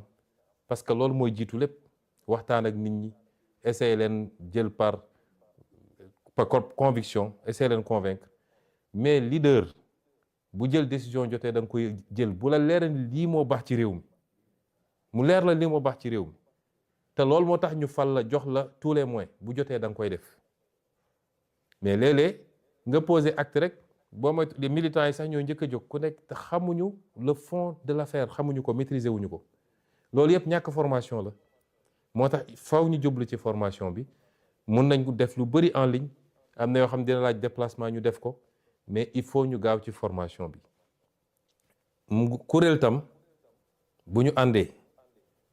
damay wax toujours ni nit ñi dañoo war a xam ni étape 2021 2023 weesu na. loolu du woon Pastef dafa ñëw ci xam-xam di wax xam-xam. man mi ko jiite bind naa 3 livres balaa 2021 3 livres wax sama gis-gis ci réew mi vision, wax sama li xew ci pétrole beeg gaz bi te loolu yëpp mi ngi feeñ, wax li ma gis ci décentralisation ak nag lañ ko war a doxalee. saa yu ma taxawaan assemblée wax ji mën na dëgër waaye xam-xam rek laa fa daan wax, joxe ay chiffres, joxe ay faits ba keroog ñu xam ni ñii buñ leen teewul du sotti ñu pexeel ñu ci la Pastef doogu dugg ci xeex. waaye jóg di xeex du loolu du ADN Pastef. nekk ci réseau yi di xuloo di daggasante ak yooyu loolu du ADN Pastef. donte nag buñ la attaqué man la ma leen yàgg a wax bu leen tooñ, bu leen attaqué, bu leen saaga, waaye ku leen attaqué am ngeen sañ-sañu riposter. chaque jour ma répété ko. mais bu ñu perte beaucoup de temps ci loolu laaj nañu ba ñu jox ñu léegi nañu jublu ci liggéey bi ngeen accompagner la communication du gouvernement. mbir bu amee nu mu ñagas xaar leen ba am la version officielle parce que rek nit boo àndeek moom xam ki mu doon xam nga ni war du nit buy tooñ, xam nga du nit boo xam ne am aussi day jël doole di ko jaay nit ñi. kon bu dara amee xaaral ba xam li xew. yooyu yëpp nag ci formation ak les politiques publiques qu'on est en train de développer, la gestion de l'État, les ruptures que nous sommes en train d'impulser, yooyu yëpp il faut ñu former ci militant bi. su ma nee militant nag militant yëpp chauffeur taxi beeg mareyeur beeg maçon beeg docteur en droit bi ñoo ci yem. il faut que ñu liggéey ci formation boobu te laaj na aussi participation massive de la base, engagement de la base pour mun ci am résultat bi ñu bëgg. ma jël question bi ci tegu.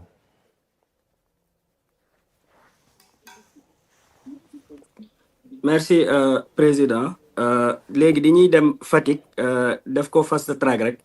dem Fatick Abdoulaye Djidjack Sarr bu ñu paree Abdoulaye Djidjack Sarr ñu daal di dugal suñu internet boobu ñu annoncé woon léegi mu di Saliou. Abdoulaye Djidjack Sarr de Fatick. salaamaaleykum wa rahmatullah monsieur le président. nuyu naa la nuyu militants yeeg internet yëpp di rafetlu aussi initiative bi. voilà sans doute amoon na laaj yoo xam ne bëggoon nañ ci kii mooy ci acte 4 bi de la décentralisation mais xëy na da nga si ñëw mais li ma gën a dëgëral ci question bi ma bëgg a laaj nii mooy sa introduction parce que dañoo xool ne actuellement le Sénégal forme à peu près 800 ingénieurs par rapport à nos écoles d'ingénieurs yi ñu fi am muy doon loo xam ne à peu près 1% là alors que standard yi ñoo ngi ba 5%. classe préparatoire aux grandes écoles yi daanaka 50 personnes rek la ñuy jël chaque année ci filière scientifique yi. nga jëlaat encore ci statistique u bac bi on est autour de 16-17% ñi nga xam ne dañoo jóge ci série scientifique yi ñu bëggoon laaj monsieur le président ci seen taxawaay ak seen politique bi ngeen bëgg a jëm nu ñu mën a def aujourd'hui pour mën a yëkkati li nga xam ne mooy le taux de scientifique ci réew mi ngir mën a jëmmal aussi souveraineté bi ngeen di wax ak jëmmal orientation bi ñu bëgg ci géopolitique internationale bi ñu bëgg a jëm jërëjëf. jërëjëf Ablaye genre question yi moom daf may neex lool ndax dama bëgg léegi suñu débat Pastef ñu gën ko orienté ci yooyu daf may neex lool ma la ciy félicité parce que réew capital humain moo koy tabax réew mu la ëpp capital humain moo la gën a mën a avancer booy waxtaan ak chinois yi dañ la naan ñun chinois yi dañ koy wax tubaab yi nii wax ko américains yi nii ne leen ñun mënu leen ñu téye ndax benn ñoo leen ëpp ñoo leen ëpp li ñuy former ay ingénieurs par année. Les Chinois forment des millions d'ingénieurs par année. Millions laa wax de. C'est vrai que quand ils sont 1,4 milliard, 1,3 milliard, mun nañu former ay millions. Mais soo dajale woon àdduna bi yëpp li ñuy former ingénieur mennum Chine li muy former moo ko ëpp. dañ la naan ñun mënalatoon ñu téye ndax ñoo leen ëpp ingénieur. Deuxièmement ñoo leen gën a bari lu ñuy liggéey. Chinois amul noppalu. Chinois amul temps bu ne ma ngay dem julli ji wala ma ngay lii mi ngi lii travailler 24 heures sur 24 ñii suñu liggéeyee ba guddi dem ñeneen jël guddi gi ba fajar ci ñoo xam ne tey ñëpp xam nañ ni ñoo jiitu ci àdduna ana ñun kon la question de la formation lay xew suñu université yi lu koy andi tey université Dakar lan moo ci gën a poser problème mooy tu as 30 000 étudiants ou 25 000 étudiants 25 000 étudiants yi boo ko jëlee yan fac ñoo constitué 80% yi fac lettres ak fac droit soo jëlee fac sciences yi boo leen dajaloon ñoom ñëpp gëwma ni mat nañu 5% ci université ba. Comment faire pour renverser cette tendance-là? mu commencé nag ci formation professionnelle balaa ngay wax enseignement scientifique formation professionnelle soo demee ay Japon ay Suisse ak yooyu xale yi dañ leen di teel a orienté li ëpp ci xale yi dañuy dem formation professionnelle teel a am métier mun a jublu ci liggéey fii ñëpp dañuy dem université moo tax nga gis ku mun a def 10 ans université te bu paree 10 ans yooyu boo ko tegee ne ko ban poste de travail laa xam ne su ma la tegoon tey fii nga liggéey mun naa liggéey il faut mu dem defaat beneen recyclage pour mun a liggéey wala mu def concours ñu formé waat ko 1 an ou 2 ans pour mu mun a dem liggéey moo xam day enseigner wala ENAM wala leneen ça pose problème et c'est ça qu'on est en train de faire le ministère de la formation professionnelle ñu ngi koy renforcer mooy li ma annoncé woon keroog Mbour avec la construction des nouveaux centres dans tous les départements l'enseignement scientifique c'est tout un programme bu ñuy teel a identifier les jeunes ak leur potentiel dès l'école élémentaire dès l'école primaire l'école élémentaire et cetera ñi nga xam ne ci mathématiques am nañ ci ay aptitudes ak wala les matières scientifiques ñu gën a soññ nit ñi ñu orienté vers ça ñaar yooyu boo ko cumuler entre la formation professionnelle nga xam ne tey nit mun na jàng métier mbay léegi dem nekk ci mbay mi kii mun na jàng métier wu élevage wala leneen ak leneen moo gën jël filière littéraire ba def ci bac plus nangam te suñ la nee liggéey mënoo liggéey réew mu la ëpp tey ma foofu laay daanelee ma jël réew mu mel ni Iran lan moo ko permettre mu résister ba war a mun a defar ay ngànnaay yoo xam ne ñu naan ay supersonique ak yooyu dafa teel a investir sur les ingénieurs bokk na ci réew yu ëpp ingénieur dans le Golfe kon ñun dañu war a inverser tendance boobu loolu bokk na ci suñu vision ak suñu programme te ñu ngi ko commencé dès à présent moo tax société léegi nag yi ñuy créer ak yeneen type formation yi c'est pour pouvoir travailler à inverser un peu cette tendance et créer beaucoup plus de scientifiques dans ce pays dans les métiers du numérique dans les métiers les plus poussés dans la médecine également dans l'intelligence artificielle les nouveaux métiers mais également dans les domaines classiques merci ci question boobu ñu jël ki ci tegu.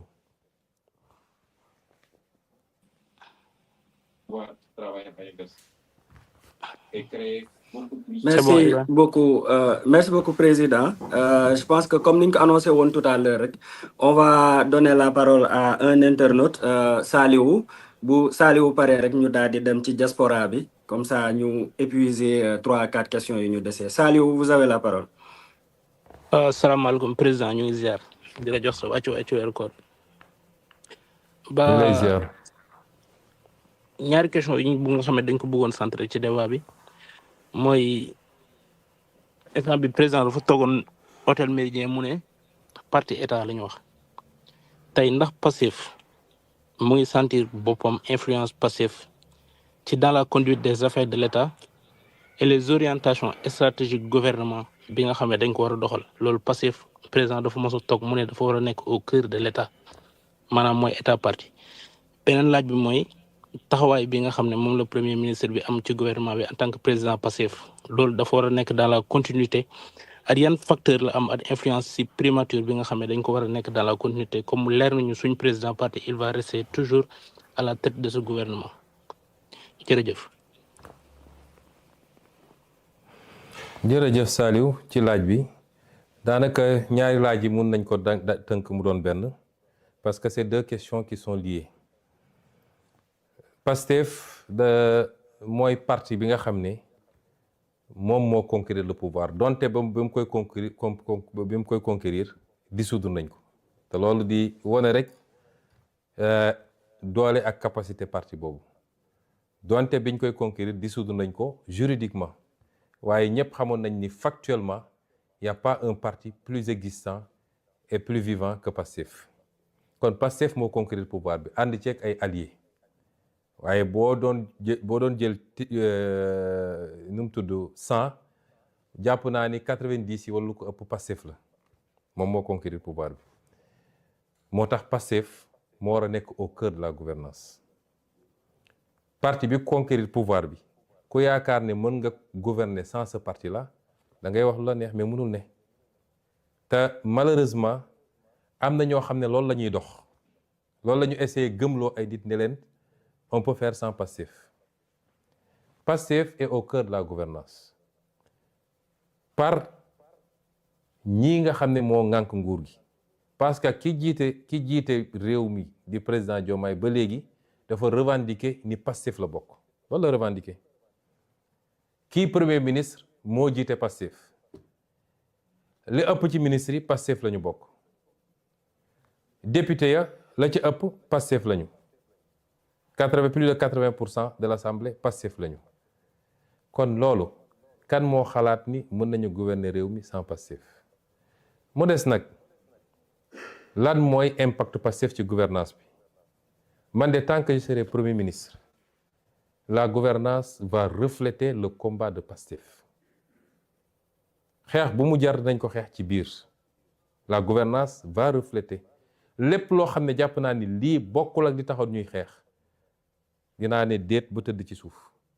te su ma ko mënee bloqué ko su ma ko mënee delloo ko tant que je serai premier ministre moo tax ma ne ñaari dafa lënkaloo lan mooy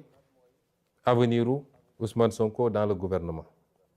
man je vous ai toujours dit que je ne me focalise pas sur un poste particulier am na ñoo xam ne tey su bëggoon jot li ñuy dox mooy nu ñuy fexee ba Ousmane Sonko bañ a nekkati premier ministre parce que fileeg maa ngi fi la ñu bëgg mu yomb ci ñoom ay lobby la ay ba ci suñu biir ba suñu biir ma wax leen ko am na ñoo xam ne tey seen pexe su wangoor mu doon jot mooy dañuy dem sax di déyaate di wax lu ne waaye nañu fexe moom comme affaire am dafa métti mbir mi dafa dëgër et cetera dafa mel ni moom mooy président balaa may dee ñu ne premier ministre super fort man je suis pas un premier ministre super fort man maay le premier ministre bi gën a néew pouvoir dem leen ngeen jël le décret de répartition des services bu Abdallah Boun Dionne ak ñi ko jiitu ci premier ministre ba bi ñuy tas primature parce que bi ñu dellu see primature jotuñoo def yooyu donc sooy jël baromètre da nga koy jël foofu di ngeen gis ni maa gën a néew ay pouvoir ci premier ministre yi fi jaar bëri na ay services yoo xam ne mi nga woon primature tey ma nga présidence de la république réclamé wu ma ko parce que man xëccoo ma pouvoir la primature n'est pas forte parce que dañ maa jox ay super pouvoir la primature est forte parce que man maa fa nekk dafa am loo xam ne je le dis avec toute l'humilité nit ki ni ngay solee yére bi ñu la ñawal mooy jox valeur yére boobu man awma plus de pouvoir que premier ministre fi jaaroon ñoom ñoo ma ëppoon pouvoir dans les textes waaye man lu may def dama koy mat ba mu mat sëkk man duma koo xam ne dañ lay jox nga nekk fii di dammayloo sax oui monsieur nangam déedéet damay def li ma war a def président jox naa ko cër ba mu mat sëkk moom mooy président de la république lu mu wax ma ne ko son excellence monsieur le président de la république waaye ni mu amee ay pouvoir ci constitution noonu la amee ay pouvoir ci constitution man tam nit ñi dañoo foog ni premier ministre benn appendice déedéet constitution da ko jox pouvoir il est le chef de l'administration il est le chef du gouvernement et il conduit la politique de la nation loolu kan moo ko ëpp cër lenn moo ci des mooy président moo yor décret mooy nommé bis bu ma wooyee ne ma bëggatuma nga nekk premier ministre ma dellu toog mais je suis le premier ministre du Sénégal te dama koy xool leen premier ministre France wala feneen ak feneen est-ce que xam ngeen ni en France le président n'a pas l'initiative de la loi c'est le premier ministre qui définit la politique de la nation en France ñooñ ñoo ëpp pouvoir foofu ko suñu premier ministre yi am na ay réformes yu war a ñëw nee nañ dañuy changer lu bëri man réclamer mu benn pouvoir man li ma yor doy na ma sëkk te réforme buy amit parce que léegi damay dégg président de la république ne je veux un premier ministre super fort réforme du président de la république moom moo naan je veux un premier ministre bu mel nii wala ne réforme yi c'est pas pour le président c'est pour le Sénégal réforme yi suñ koy def duñ ko def parce que le président lii la bëgg ou le premier ministre lii la bëgg ou diw et aucun d'entre nous n'a le pouvoir seul de déclencher des réformes parce que sooy def réforme par exemple réforme constitutionnelle su dee da ngay jaar par la voie parlementaire assemblée nationale lay dem kan moo yor majorité assemblée nationale c'est Pastef président mënul def réforme sans Pastef bu dee da nga dem référendum kan moo yor référendum c'est le peuple qui va voter kon réforme yi du man maa koy bëgg mu nekk du président moo koy bëgg président day proposer il propose ses réformes parce que dañ ko fal ak programme mu ne Sénégalais lii ak lii laa bëgg a def bu ñëwee day def na lu baax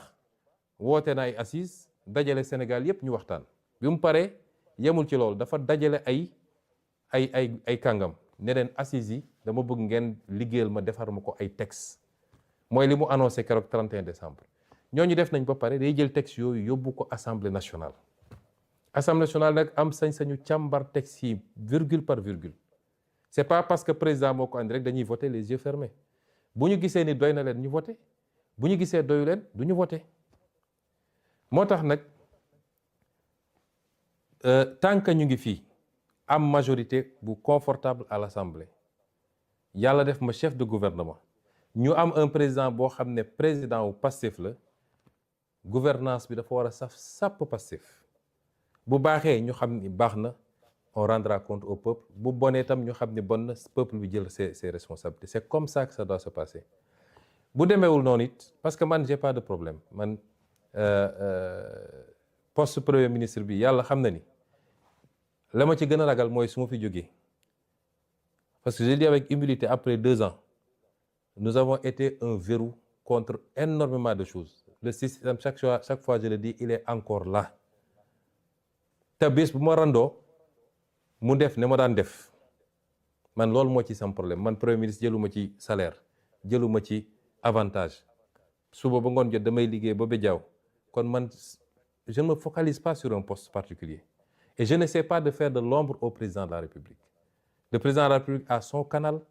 am ses attributions j'ai mes canaux kenn ku ne mën na exister sans pour autant que keneen ki bañ a exister su ñu jàppee ni pour que le président existe il faut que le premier ministre disparaisse foofu juum nañu chacun doit pouvoir exister de par les attributions qui sont les siennes mu mat ko sëkk def ko keneen ki jàppale ko ci mu réaliser li mu war a def et c'est comme ça que je vois les choses maintenant situation bi ni mu posé wu nii si le président est aligné à son parti le débat ne se pose pas si le président n'est pas aligné à son parti te ñu bokk di gouverner on est dans une situation que je qualifie moi de cohabitation douce une cohabitation douce parce que parti ba moo yor majorité assemblée nationale moom jusqu'à preuve du contraire moo yor premier ministre ba keroog président ne premier ministre bëggatuma kon suñu demoon ba bokkuñu gis-gis ci ñu war a yore réew mi on est dans une cohabitation douce raisonnable et raisonnée suñuy contradiction ñu koy gérer di essayer seet li nga xam ne mooy les convergences ñu dem bu rupture amee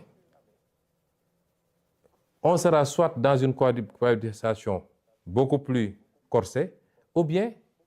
Pastef redevient un parti d'opposition Pastef amul problème ci lenn ci loolu mooy li ma wax rek à l'entame de mon propos Pastef est à l'aise dans sa posture dans la posture qui est la sienne parce que Pastef est quitte avec sa conscience fi mu waroon jaar ak ñëpp jaar na ko fa kon mon avenir dans le gouvernement n'est pas le plus important la ma ci ragal mooy conséquences dommageables yenn situation yi mën a am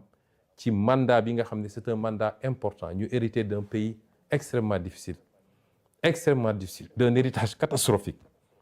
ñu waroon takk suñu ndigg ñun ñëpp war a bañ a wone benn signe de dissension entre nous te population yi xaaruñu loolu ci ñun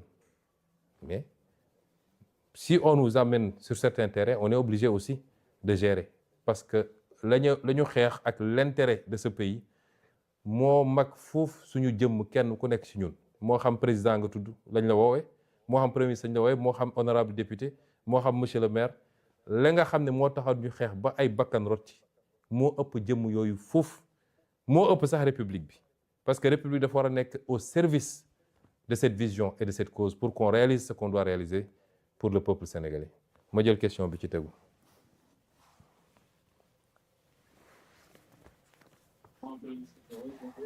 merci président dañuy dem ci diaspora bi premier intervenant diaspora bi muy diaspora Europe je précise mi ngi nekk Pays-Bas mu di Casimir diñ lay jox kàddu gi bu ñu paree ñu dem diaspora Afrique question yi bu gënee gaaw rek comme ça comme ñu ngi jege ndogu ji. waaw bonjour monsieur le président. c'est Casimir. Bonjour Casimir. Donc damay wax sur le nom de toute la diaspora. Je pense qu'après 2 ans au pouvoir, diaspora bi war na am benn rencontre ak yow parce que nous sommes une diaspora de la contribution. D'où ma question suivante. Monsieur le Président, bi nga ñëwee Milan da nga def benn présentation presse plan de redressement économique et social. Ma jëloon ci kàddu di doon laaj est-ce que aujourd'hui le parti PASTEF mettre na en place un réseau boo xam ne ni les entrepreneurs patriotes de la diaspora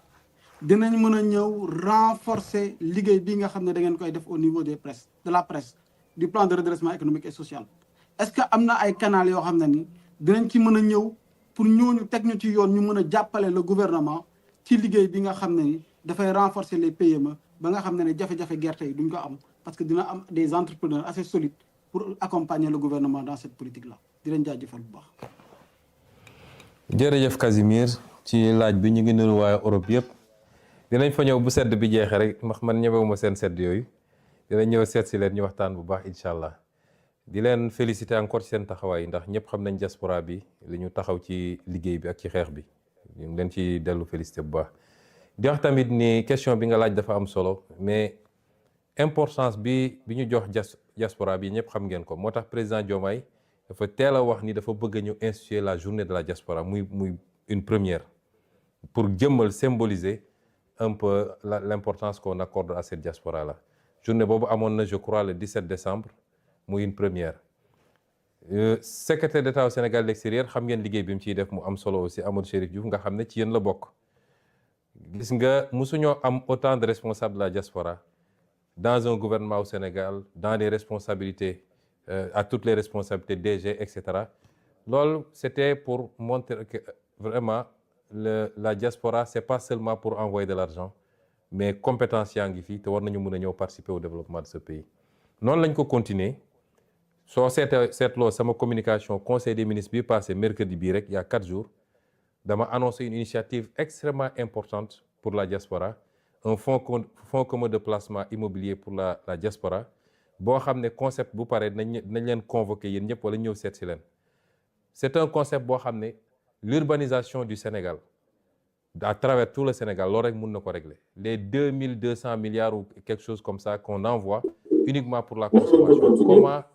les orienter mën a continuer régler la question de la consommation tout en générant des actifs yoo xam ne dootoo leen sax soxla di envoyer après actifs yooyu mooy générer les revenus pour soutenir les parents loolu da nga koy booleeg li nga wax mooy liggéey bi tey nos priorités c'est l'élevage c'est les secteurs productifs diaspora bi comment faire pour ñu ñëw PME PMI nga wax ni le secrétaire d'État présenté na temps yii le plan de développement des PME PMI xam naa ni loolu ci jotaay yu mel ni dina xaw a jafe ñu développer yi bu baax a baax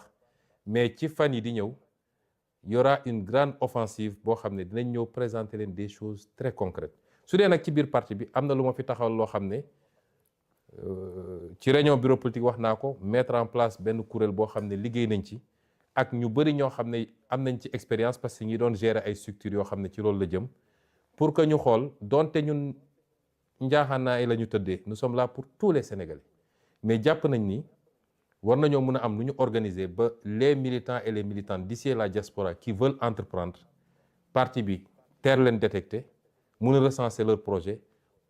accompagner leen ci formation orienter leen fi ñu war a dem loolu am na lu ñu taxawal loo xam ne spécifiquement pour ça la au sein du parti ñi ci bokk mun naa leen lim ñu ci bëri ñi ngi doon gérer ci structure yu mel noonu te jours yi di ñëw xam naa wala semaines yi di ñëw yooyu yëpp bokk na ci initiative yu bees yoo xam ne dinañ ko présenter les militants et les militantes pour ñu xool ñoom nu ñu gën a mun a dugalee seen loxo ci liggéey bi parce que j'ai tendance à dire que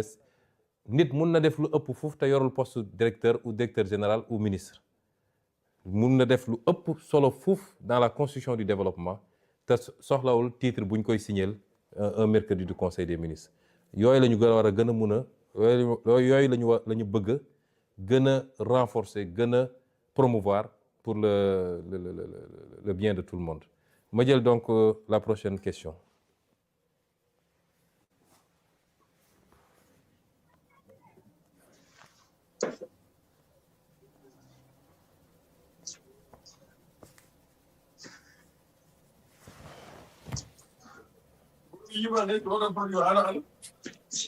Voilà.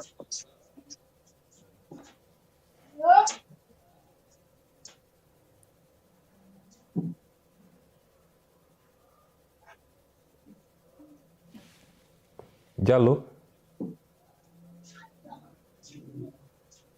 Merci, Président. Merci, Karamba. Président. Oui. Karamba Oui, Karamba, Dramé. vous avez la parole. Non, non, c'est Karamba Touré.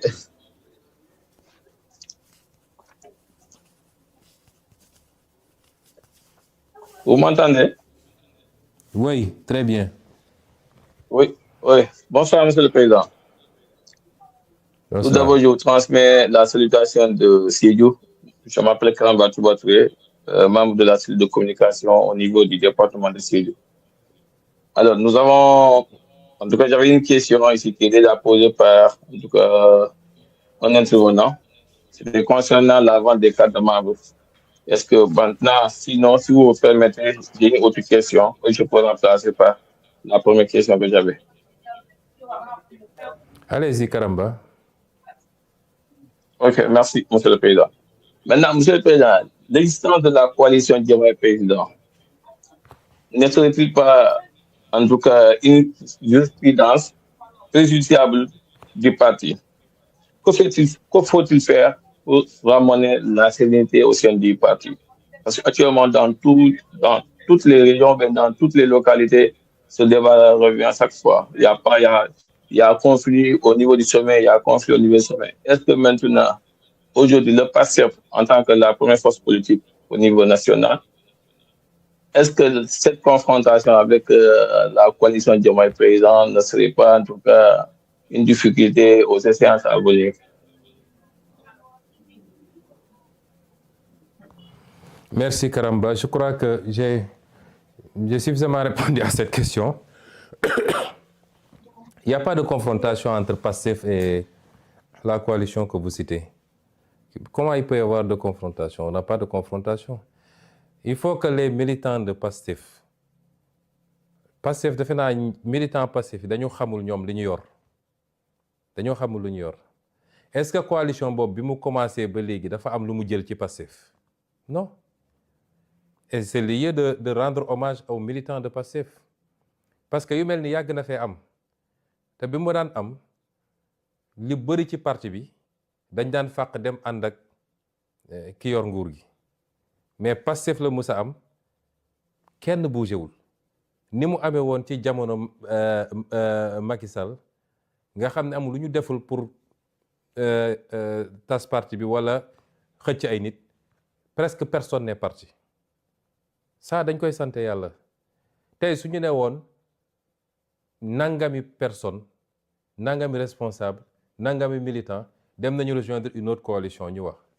Mais amul. Souvent je dis que cette coalition-là n'est pas en compétition avec PASTEF. Elle est en compétition avec les autres partis. Parce que su dee la démarche c'est d'aller recruter des maires de l'APR. Kon loolu, c'est une bataille entre cette coalition-là et l'APR. C'est pas avec nous. C'est pas avec nous. Donc, arrêtons de dire la compétition avec cette... Il n'y a pas de compétition. PASTEF est PASTEF. Il est resté intact. Et mieux encore, li ma gëm mooy cette affaire-là dafa yokkaat sax PASTEF. Parce que PASTEF commencé woon nañu di débat bi yëpp c'était ay nomination yi poste defaluñ ma lii nangam. Le problème de PASTEF c'est que c'est un parti de défi. PASTEF balaa muy yëngatu rek nga défier ko. Et quand le PASTEF n'a pas de défi, il crée des défis à son sein. Ñu commencé di andi histoire entre ñoom. Il faut toujours qu'il y ait un défi externe pour que PASTEF te batte. Cette affaire-là, c'est même une aubaine pour PASTEF. Quand je veux qu'on arrête de dire oui, la coalition X, Y. Mais am na parti yu fi nekk ëpp doole, ëpp ancrage, ëpp militant. Te vous ne parlez pas de ces partis-là. Et on continue à dire la coalition X, Y. Je veux plus que les militants de PASTEF parlent de cette coalition. Les militants de PASTEF n'ont qu'à se concentrer sur PASTEF si li ñuy liggéey ak li nga xam ne opposition la Parce que cette coalition, opposition, c'est une coalition qui dit être de la mouvance. Où est le problème? Donc, si cette coalition doit aller chercher dans les prairies des autres, peut-être même que c'est bien, parce qu'ils vont se neutraliser entre eux, et ça nous rend encore plus fort. Si elle continue à aiguiser. Donc, parce que dans tous les cas, PASTEF continuera à aiguiser. Il continuera à être encore plus fort. Donc, ce que je demande aux militants, mais regardez ceux qui sont dans cette coalition-là. Quand moi, tu as gagné une cabine téléphonique, donc pourquoi vous perdez votre temps avec cette coalition? Concentrez-vous sur l'essentiel, mettons-nous au travail. Vous voulez attaquer la coalition, vous voulez l'endéglu, mettez-vous en ordre de bataille. L'ordre de bataille pour PASTEF, moi, aller à la rencontre des Sénégalais. Continuer à massifier le parti, discuter avec les Sénégalais sur ce qu'on est en train de faire. C'est ça l'ordre de bataille. Je ne veux même plus qu'on soit là à dire la coalition de X ou de Y. Ça, ce n'est pas l'ADN de PASTEF. Je prends... Il reste une question. Ah, une, ok.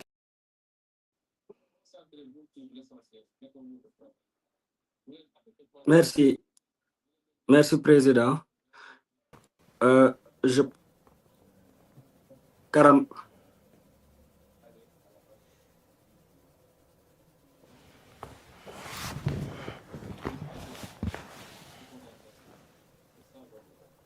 Merci, Président. Je pense qu'on va prendre Dramé, Bou Medina Yerofoula. Oui. Ouais, une seule question, Dramé.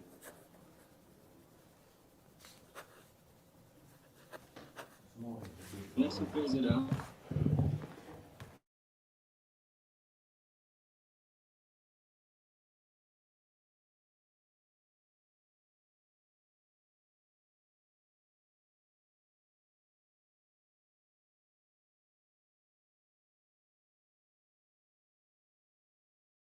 On dit que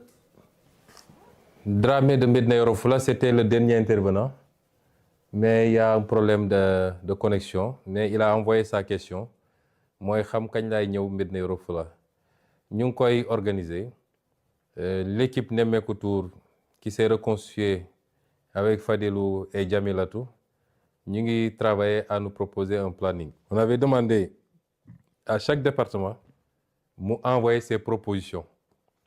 Je crois que beaucoup de départements ont envoyé. J'espère que Medina Yoro Fula aussi. Et en fonction de ça, nous avons fait organisation en tenant compte de l'environnement, des contraintes, de la spécificité de chaque département. Et on va venir, mais je peux garantir à Medina Yoro Fula que, Inch'Allah, ci lu yagul dina ñëw fofu def tournée nemmeeku waa Medina Yoro Fula. J'ai beaucoup d'espoir sur Medina Yoro Fula parce que je connais le potentiel. C'est le plus grand département géographiquement, en tout cas l'un des plus grands, avec un potentiel extraordinaire, surtout pour l'agriculture. Même le bassin arachidier est en train de se déplacer fofu. Donc il faut que, aussi bien ci suñu action État que suñu action politique, ñu gën a bàyyi xel ci département yooyu. Le monde ne s'arrête pas à Dakar, Thiès, Touba, etc. Yooyu yëpp am na solo, mais Sénégal dafa yaatu. Chaque département compte pour nous. Voilà, c'était la dernière question. Souma Dioumul.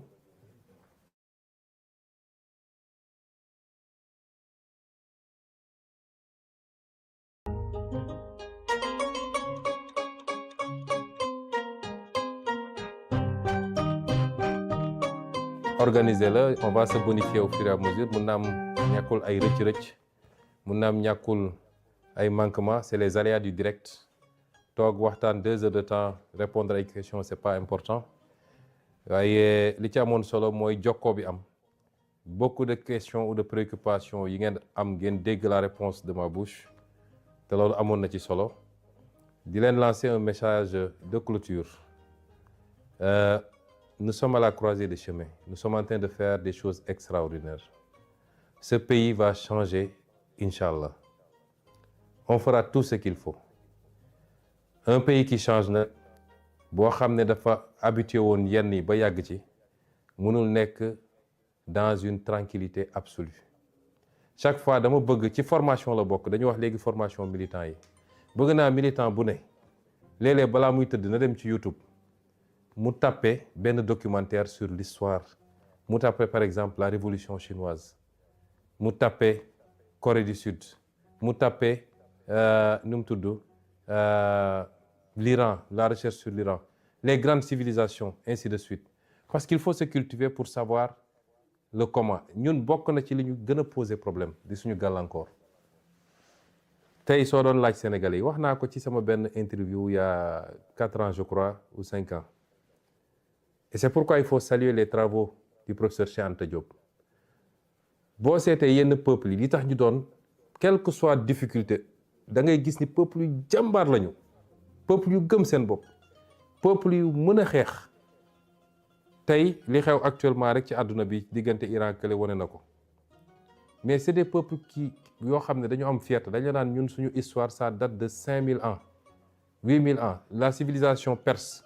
la civilisation turco-ottomane, les Ottomans, la civilisation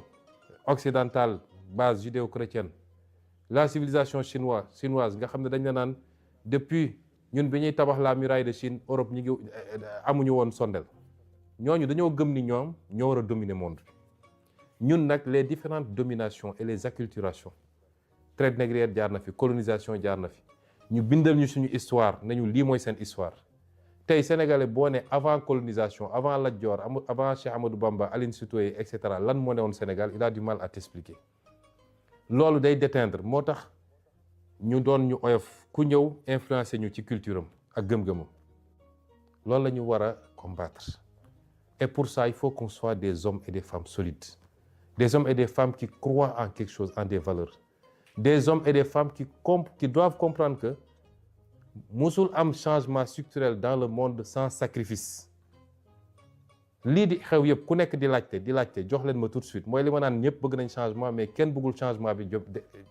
démarrer par moom. ci réew moo xam ne wax naa léegi benn exemple bu simple ñii di guerre ñii. benn missile bu ñu envoyé rek benn missile peut-être c'est le tiers ou le 10e du budget du Sénégal ñun dañoo bokk ci réew ñu gën a ndóol ci àdduna. Travaillons à construire d'abord la richesse da nga koy tabax ba pare lii ñuy xeex annoncé naa leen keroog nii lay suñu alal te ñun nangu ko ci ñun faw ñu fexe ba mu dellu siwaat muy xeex bu métti bu ñuy xaar ci phosphate bi ci pétrole bi ci waaye nag nee naa leen ni dinañ ko récupérer su ma leen ko waxee dinañ ko def. loolu mooy les grands enjeux mais ñu bëgg a jël réew mi pàccoo ko tout de suite te amagul lu ñu pàccoo ñëpp di laaj ay ndono kay xanaa day fekk nga fekk fi dara kon ne vous laissez pas emporter par ça nous avons promis aux Sénégalais le changement yàgg nañ taxaw ne leen il faudra une génération une masse critique bu ñemee sacrifice pour que demain réew mi baax. loolu xanaa nit ñi dañ koo fàtte je parle des militants de Pastef avant tout parce que yenn forme d'impatience yëpp ci Pastef lay jóge kon loolu nañ ko delloo ci suñu xel man si je renonce à beaucoup d'avantages c'est pas parce que bëgguma ko man awma dara awma ko yoruma ay millions waxuma laa ay milliards yoruma ay kër mais si je renonce c'est parce que je veux toujours me donner comme exemple ñu xam ni dañoo war a sonn pour réew mi baax dañoo war a def les sacrifices qu'il faut pour que réew mi baax ku la ne jooni am na ci développement réew da lay nax aucun pays ne s'est construit sur un coup de baguette magique et surtout pas le Sénégal kon nañu jublu ci liggéey bi te def face nag ak ñi nga xam ne ñëpp yàq moo leen tax a jóg nañu def face parce que yenn anarchie yi am ni c'est parce que ñun Pastef bi ñu egsee ci nguur dañoo dëggu ci yeneen Pastef bi muy nekk opposition parti ñemewu ko kon bi mu nekkee pouvoir parti waru koo ñeme loolu mooy le message que je vous lance nañu fàttaliku lan moo taxoon ñu xeex lan moo tax plus de 80 personnes tey suuf ñu nekk ci kii seen bàmmeel lan moo tax ñu bëri yàqule ci lu bëree bëri buñ ko fàtte mukk c'était pas pour ñëw di séddoo ak di nekk ci wax yu amul solo nañu jublu ci liggéey bi ku mën a bay na nga bay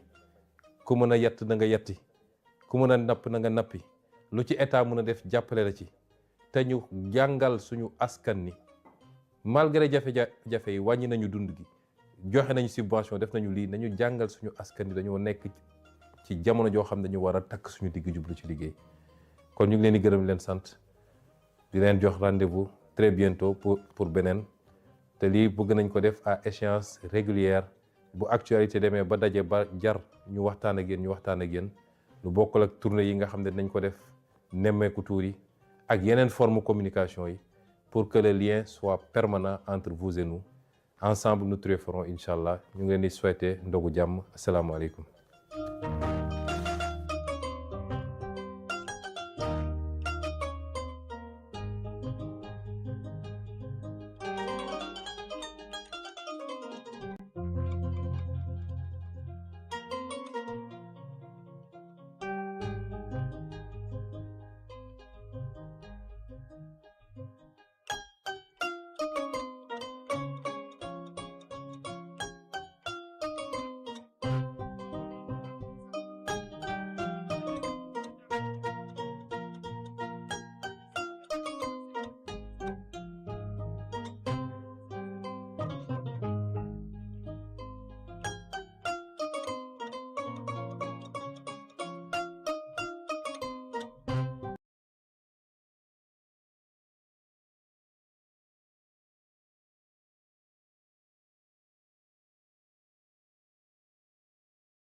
au niveau international ndax diggante Iran États-Unis ak Israël gis nañu tey des bombardements yoo xam te ne jugee na ci ñaari dëkk yi ma mujjee lim dal ci kaw donc Iran boobu mun nañu dugg foofu ak Cheikh Bara mu jox ñu jàngatam d'ailleurs gis nañ sax Donald Trump communiqué ci sànq di wax ni ñoom faat nañu Ali Khamenei. voilà loolu mooy xibaar bi Donald Trump wax na ko c'est à vérifier nag ba léegi amaguñu confirmation officielle bi woon nekk Khomeini moom mooy le guide suprême